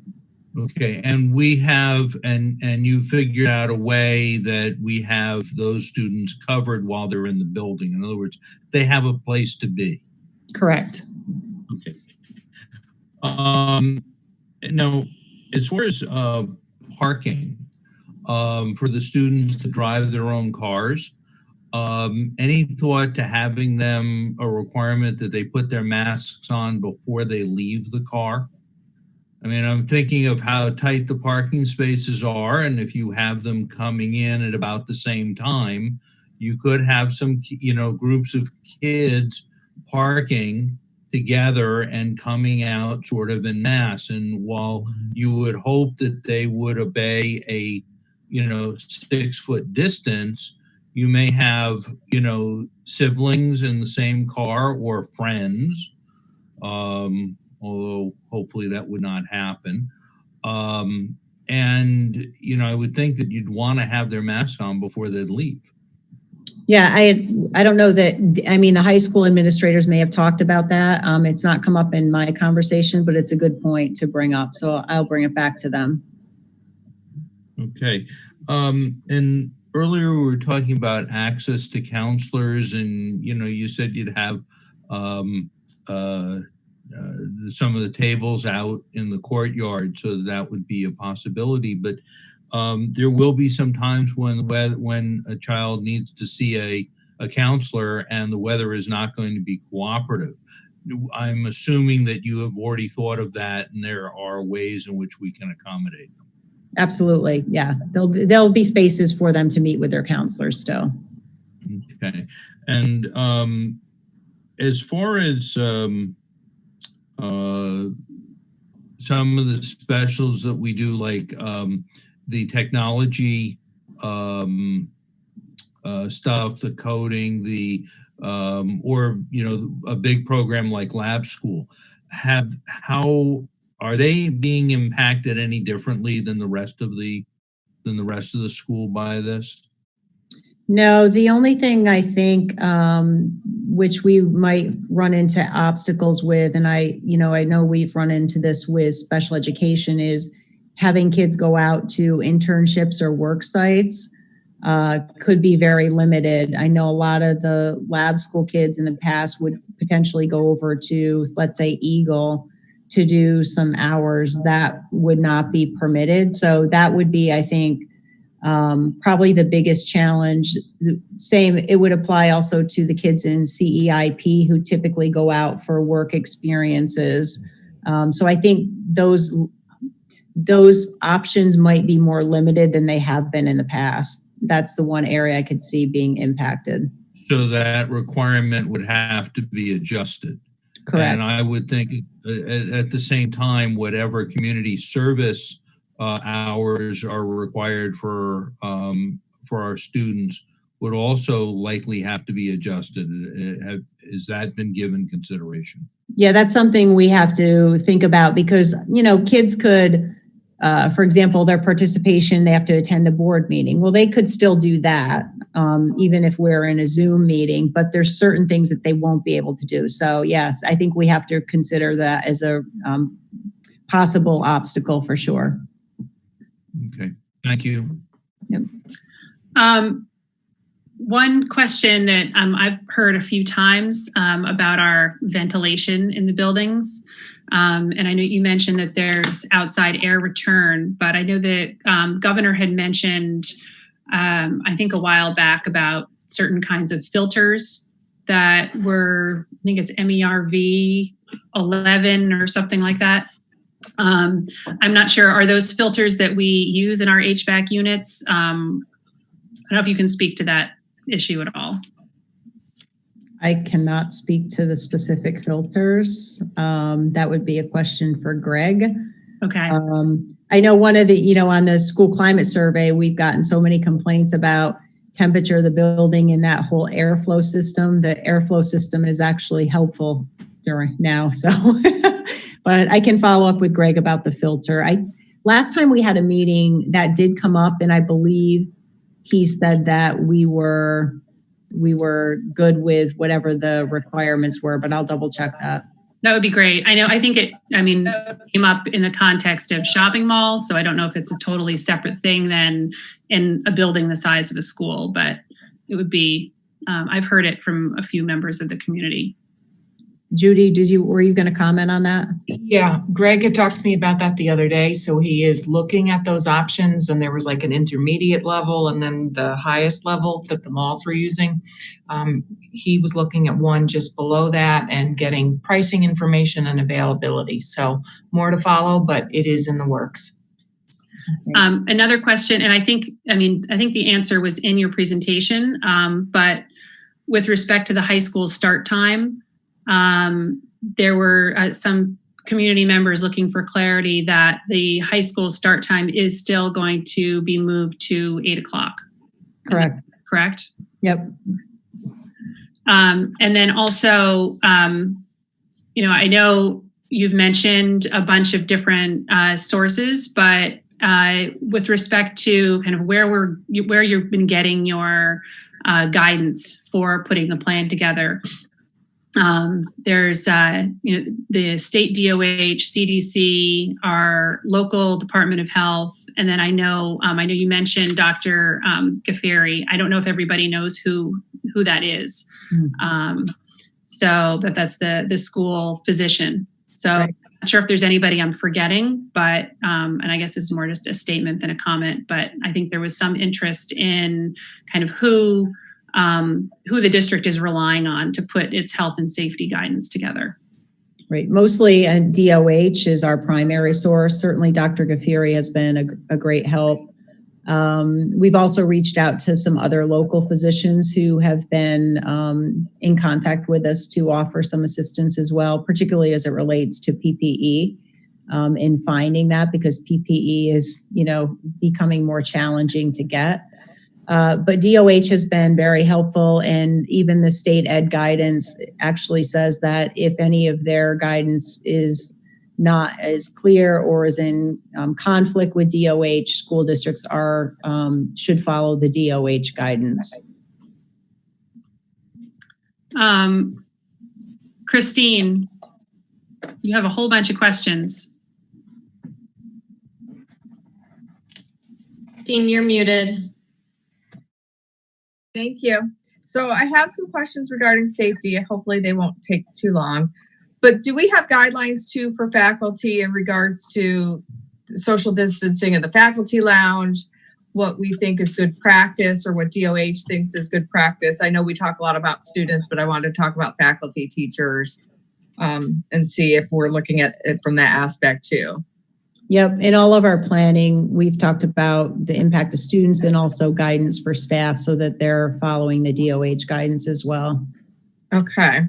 With regards to masks, I thought I saw something from DOH. It could be a scarf, it could be a mask. So is there something that's going to be put out to parents that state what's appropriate PPE in regards to masks? Yeah, we are going to provide information. I think Meredith had mentioned to families about appropriate face coverings and show them suggestions. We're also going to provide some guidance on how to help your child put on a mask appropriately, take off a mask, help with visualization of social distancing and things like that. So we'll provide that information. They will have masks available in each classroom, like a box in case somebody's breaks or they're available. And is that one of the items that's on back order, or will we have enough masks to provide in each classroom by the time school starts? So we ordered a bunch of masks. We were able to get them in. So I think we're good for the start of the school year. And we are planning on having extras around for adults or students. If they break, they get soiled to replace them as well. So we'll have extra masks. I mean, the one unknown is as all schools start to open, will there be a delay in purchasing more disposable masks? So we are trying to get, what we think we'll need that's appropriate for the start of school. So right now we're good. We were able to get gloves in. The one item we're having difficulty with is face shields that you can clean and disinfect. And a lot of the ones that are available, our school physician has said is not the right model. It's not able to be cleaned, but I think hopefully we have found a source that we can purchase from, and we're hoping to get about 400 face shields. Okay. And will the touchless hand sanitizers be installed by the time school starts in all of the rooms? Yeah, I think Greg said they're scheduled to come in soon, right, Judy? Do you know? I don't know, have a date, but I believe, yes, they'll all be installed and ready to go before school starts. And there'll be one in each classroom? Yeah, and in common areas as well. Okay. Door handle sanitizing strips that I've seen, are we looking at that? I know you were talking about common touch areas and you had mentioned door handles, and I know at my office and other places I see these automatic sanitizing strips that are on the door, like even at my doctor's office, they're on the handles so you don't have to constantly be cleaning them. Have you seen those? I've not, no. Okay. I'll see if I can send you that information, but just the doctor's office right here, community care, they put them right on their handles. So anytime you touch it, it's automatically sanitizing it. I don't know how it works. It seems to be magic. I don't know how it works, but I've seen it in several places. Cubbies. We talked about putting them on the outside of the rooms, and it kind of goes to lockers too. How are we social distancing the kids when they arrive, if they're putting stuff in their cubbies or taking off their coats and all that kind of stuff? So lockers won't be used to start the school year. Kids will go right to their first period classes with their backpacks. For the cubbies, kids would go into their classrooms and then the teacher would have students go if they're outside of the classroom, let's say, or reposition the classroom, the teacher would then help guide the students so there's not a group of students putting things in the cubbies at the same time. Okay. Heat index in September can sometimes be questionable depending on how hot it gets. Are we concerned at all about that in September for a few weeks, and mask wearing and kids pulling them down and not really being, if it's too hot, being able to learn effectively or breathe effectively? Has there been any thought given to that for that month? We talked about it. We don't really have a plan unless we did school as a virtual day if it got too hot. I just wanted to make sure that was on the radar. Like maybe parents need to be aware if the heat index gets over a certain amount, we might have to do remote learning due to it just not being feasible to have the kids in the classroom. It might be an unbearable day. We're getting all the heat out now. Let's hope. I only have two more. Days in school start date. So the date that you gave in the beginning of the presentation, that might be different. Yeah, so we're still working on the actual plan for phasing in. We do know that we want to phase kids back in and staff in a safe manner. So we should have that worked out, I would say, within the next week or so. Okay. And my last question, I saved the best for last. Transportation is all I can think of about through the whole presentation with A days, B days, starting later. Do we feel like this is going to be transportation is going to be a little bit problematic to do all this scheduling and have it in the system and ready to go by the start of school? Or what if a kid gets on the bus on the wrong day? Well, those things are going to happen, right? I mean, that's inevitable. But when we had a meeting with Cindy in transportation to talk about pick up, drop off, if we have staggered schedules, we were talking about the opening of school. And basically, because we're doing about a 50-50 split, her routes will generally be the same because you still have most of the same bus stops. You just have less kids at each of them. So she doesn't anticipate, she'll know who's getting on the bus.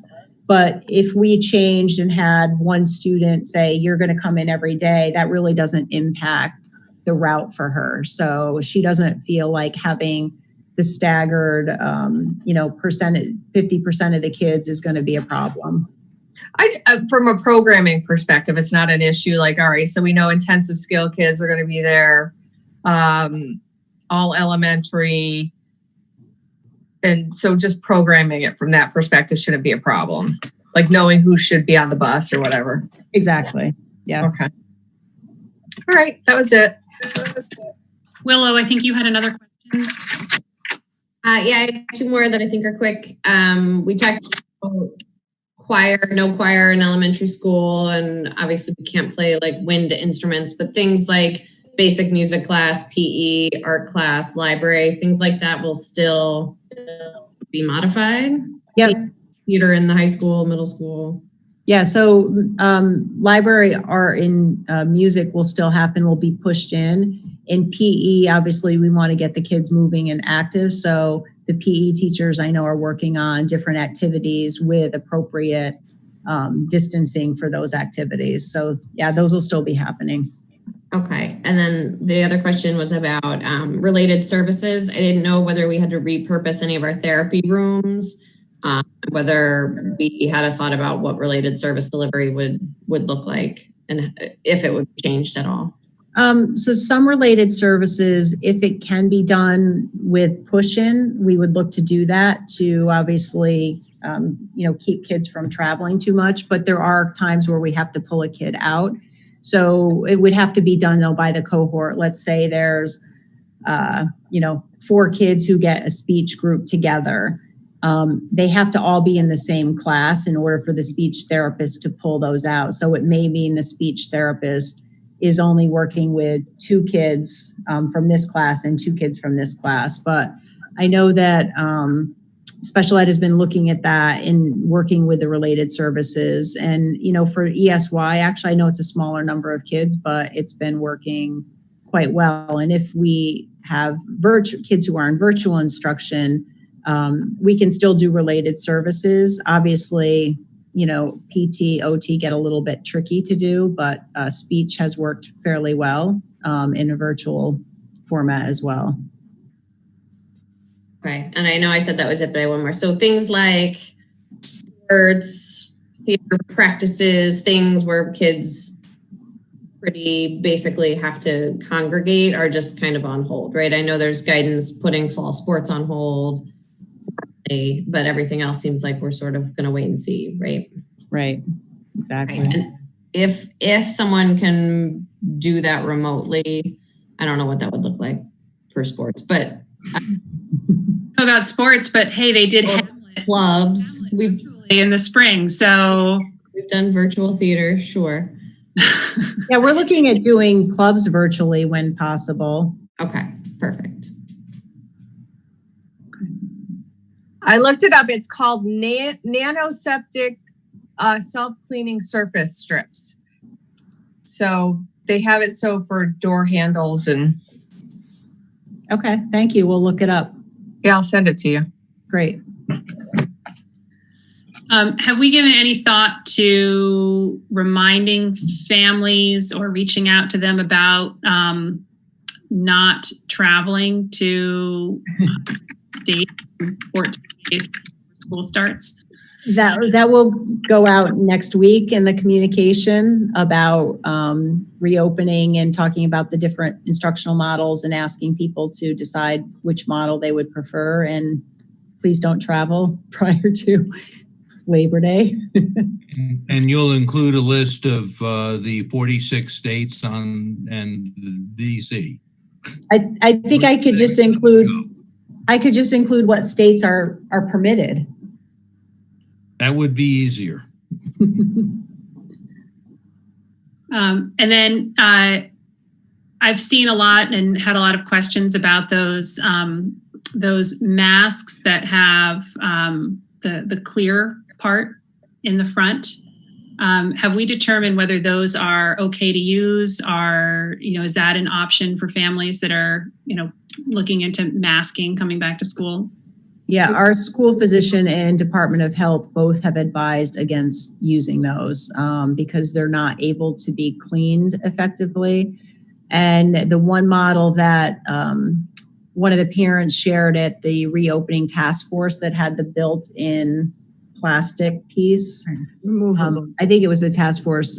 We looked at that a little bit closer, and that does not provide a really good barrier protection. So we've not yet found a mask with that's effective that our school physician or Department of Health would approve of us using. And what about lines of masks? I know I've seen some masks online that look like they're theoretically designed for things like singing. Are you aware of whether those are actually something that work? Yeah, they're our contact at Department of Health has said that all of these companies who are saying they make masks for these specific activities are not legitimate, that there's not an effective mask made for singing. There's not one that is made for running, that that doesn't really exist, that you really want a mask that is a barrier protection, and anything that allows more breathability generally is not effective. So that would include something like a bandana, which should not be permitted. But in the same way, people are making their own masks, or they're buying masks that are being made, and they're being made out of maybe 1 or 2 layers of thin material. And, they're being promoted as these are okay, but they're really not. There was on one of the major news outlets, there was a video in which they showed how far material could spread through some of those masks. And it was a lot further than 6 feet. So in some ways, we have to be careful about what the students and you are wearing. Yeah, I think that's why it's important for us to give families some guidance and staff some guidance about, and even recommend certain quality masks that we know have been given the okay by our school physician or the Department of Health. Jody, I just have one last quick question about our teachers. It seems like we are asking a lot of our teachers, and we are also asking them to do extra tasks like clean the desks between classes and also clean materials that children are using before they go on to the next person. In terms of cleaning, say, desks between classes, do we have a longer period of time between classes, or are teachers going to have to rush and do this in 2 minutes before the first child comes in? We have at the high school a 5-minute pastime, and we already know that those pastimes will probably have to be extended. And I don't mean we have to say it's 7 minutes, knowing that some students may arrive late or early because if they want to stop and get hand sanitizer, and we need to be flexible in that regard. Mm-hmm. The disinfectant that Greg found is one that is very quick to use. So you literally, as kids leave, you can spray it on the desk. And if you think about, there's 12 to 15 kids in a class. If you spray that on the desk, and then it only has like a 1 minute contact time. Mm-hmm. By the time you're finished spraying the last one, you can go and wipe the first one down. So it really shouldn't be a huge impact. If we had 30 kids in your class, that would be a big difference. But when you're talking about reduced numbers of students, I don't think anyone felt like that was unreasonable to do that between classes. And keep in mind, you don't always have a class coming in right after your ones. Sometimes you'll have a break. So you might have one where it's back to back. But if the teacher's still cleaning the desks, the students can wait not too long in the hall and then come in. But 5 minutes should be fairly reasonable to get that done if you have the number of desks that we're talking about. Okay. I just wanted to make sure that our teachers hear that we understand that we are asking them for a tremendous amount that they never signed up for. So I wanted to make sure that they know we really appreciate them, appreciate what they're going to be doing the next year. And, hopefully we can just all get through this year together. Yeah, I feel very fortunate to have the teachers that we have, and they have been great about trying to work with us to come up with the best plans for everybody. And it's definitely not an easy task. I don't see anybody else in the chat, but does anyone else have any questions?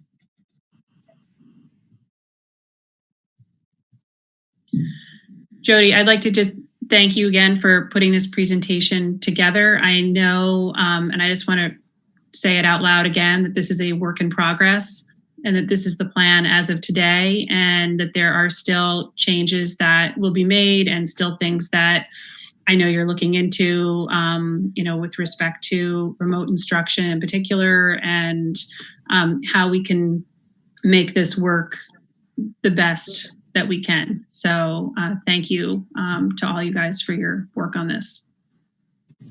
Yes, thank you. Sure. Next on our agenda is our recognition of public comment.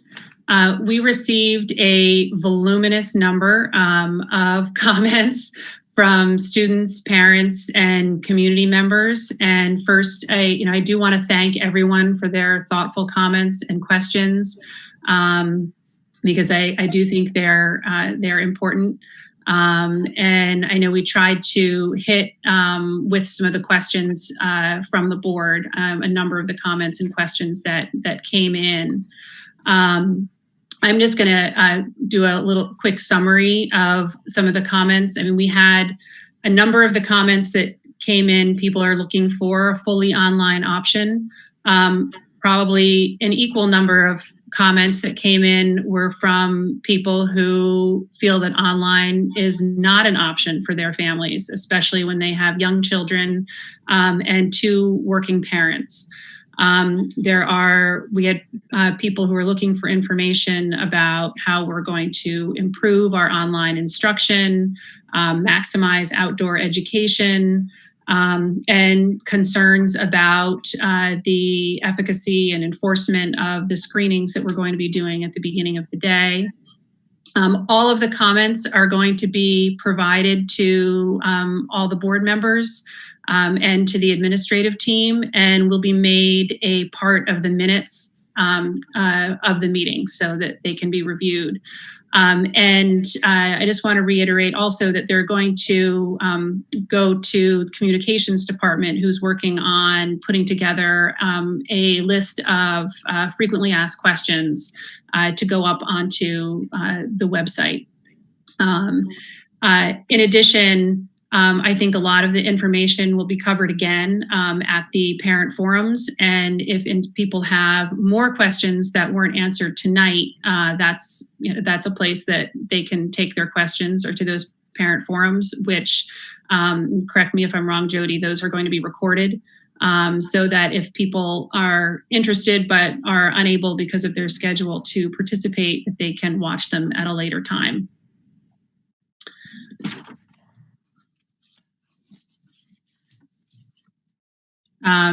Next on our agenda is our future meetings and events. The parent forums, I'll just reiterate the dates for those because I know there are a lot of interested people.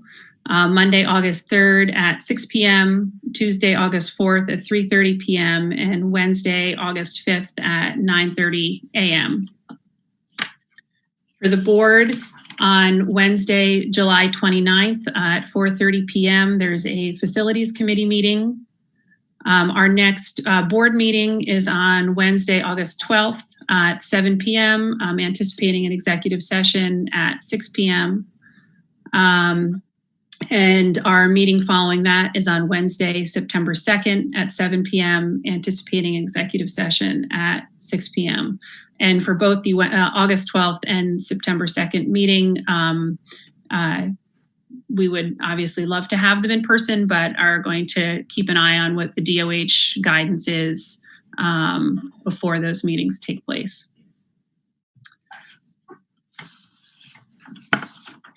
I don't think we have any need to go back into executive session.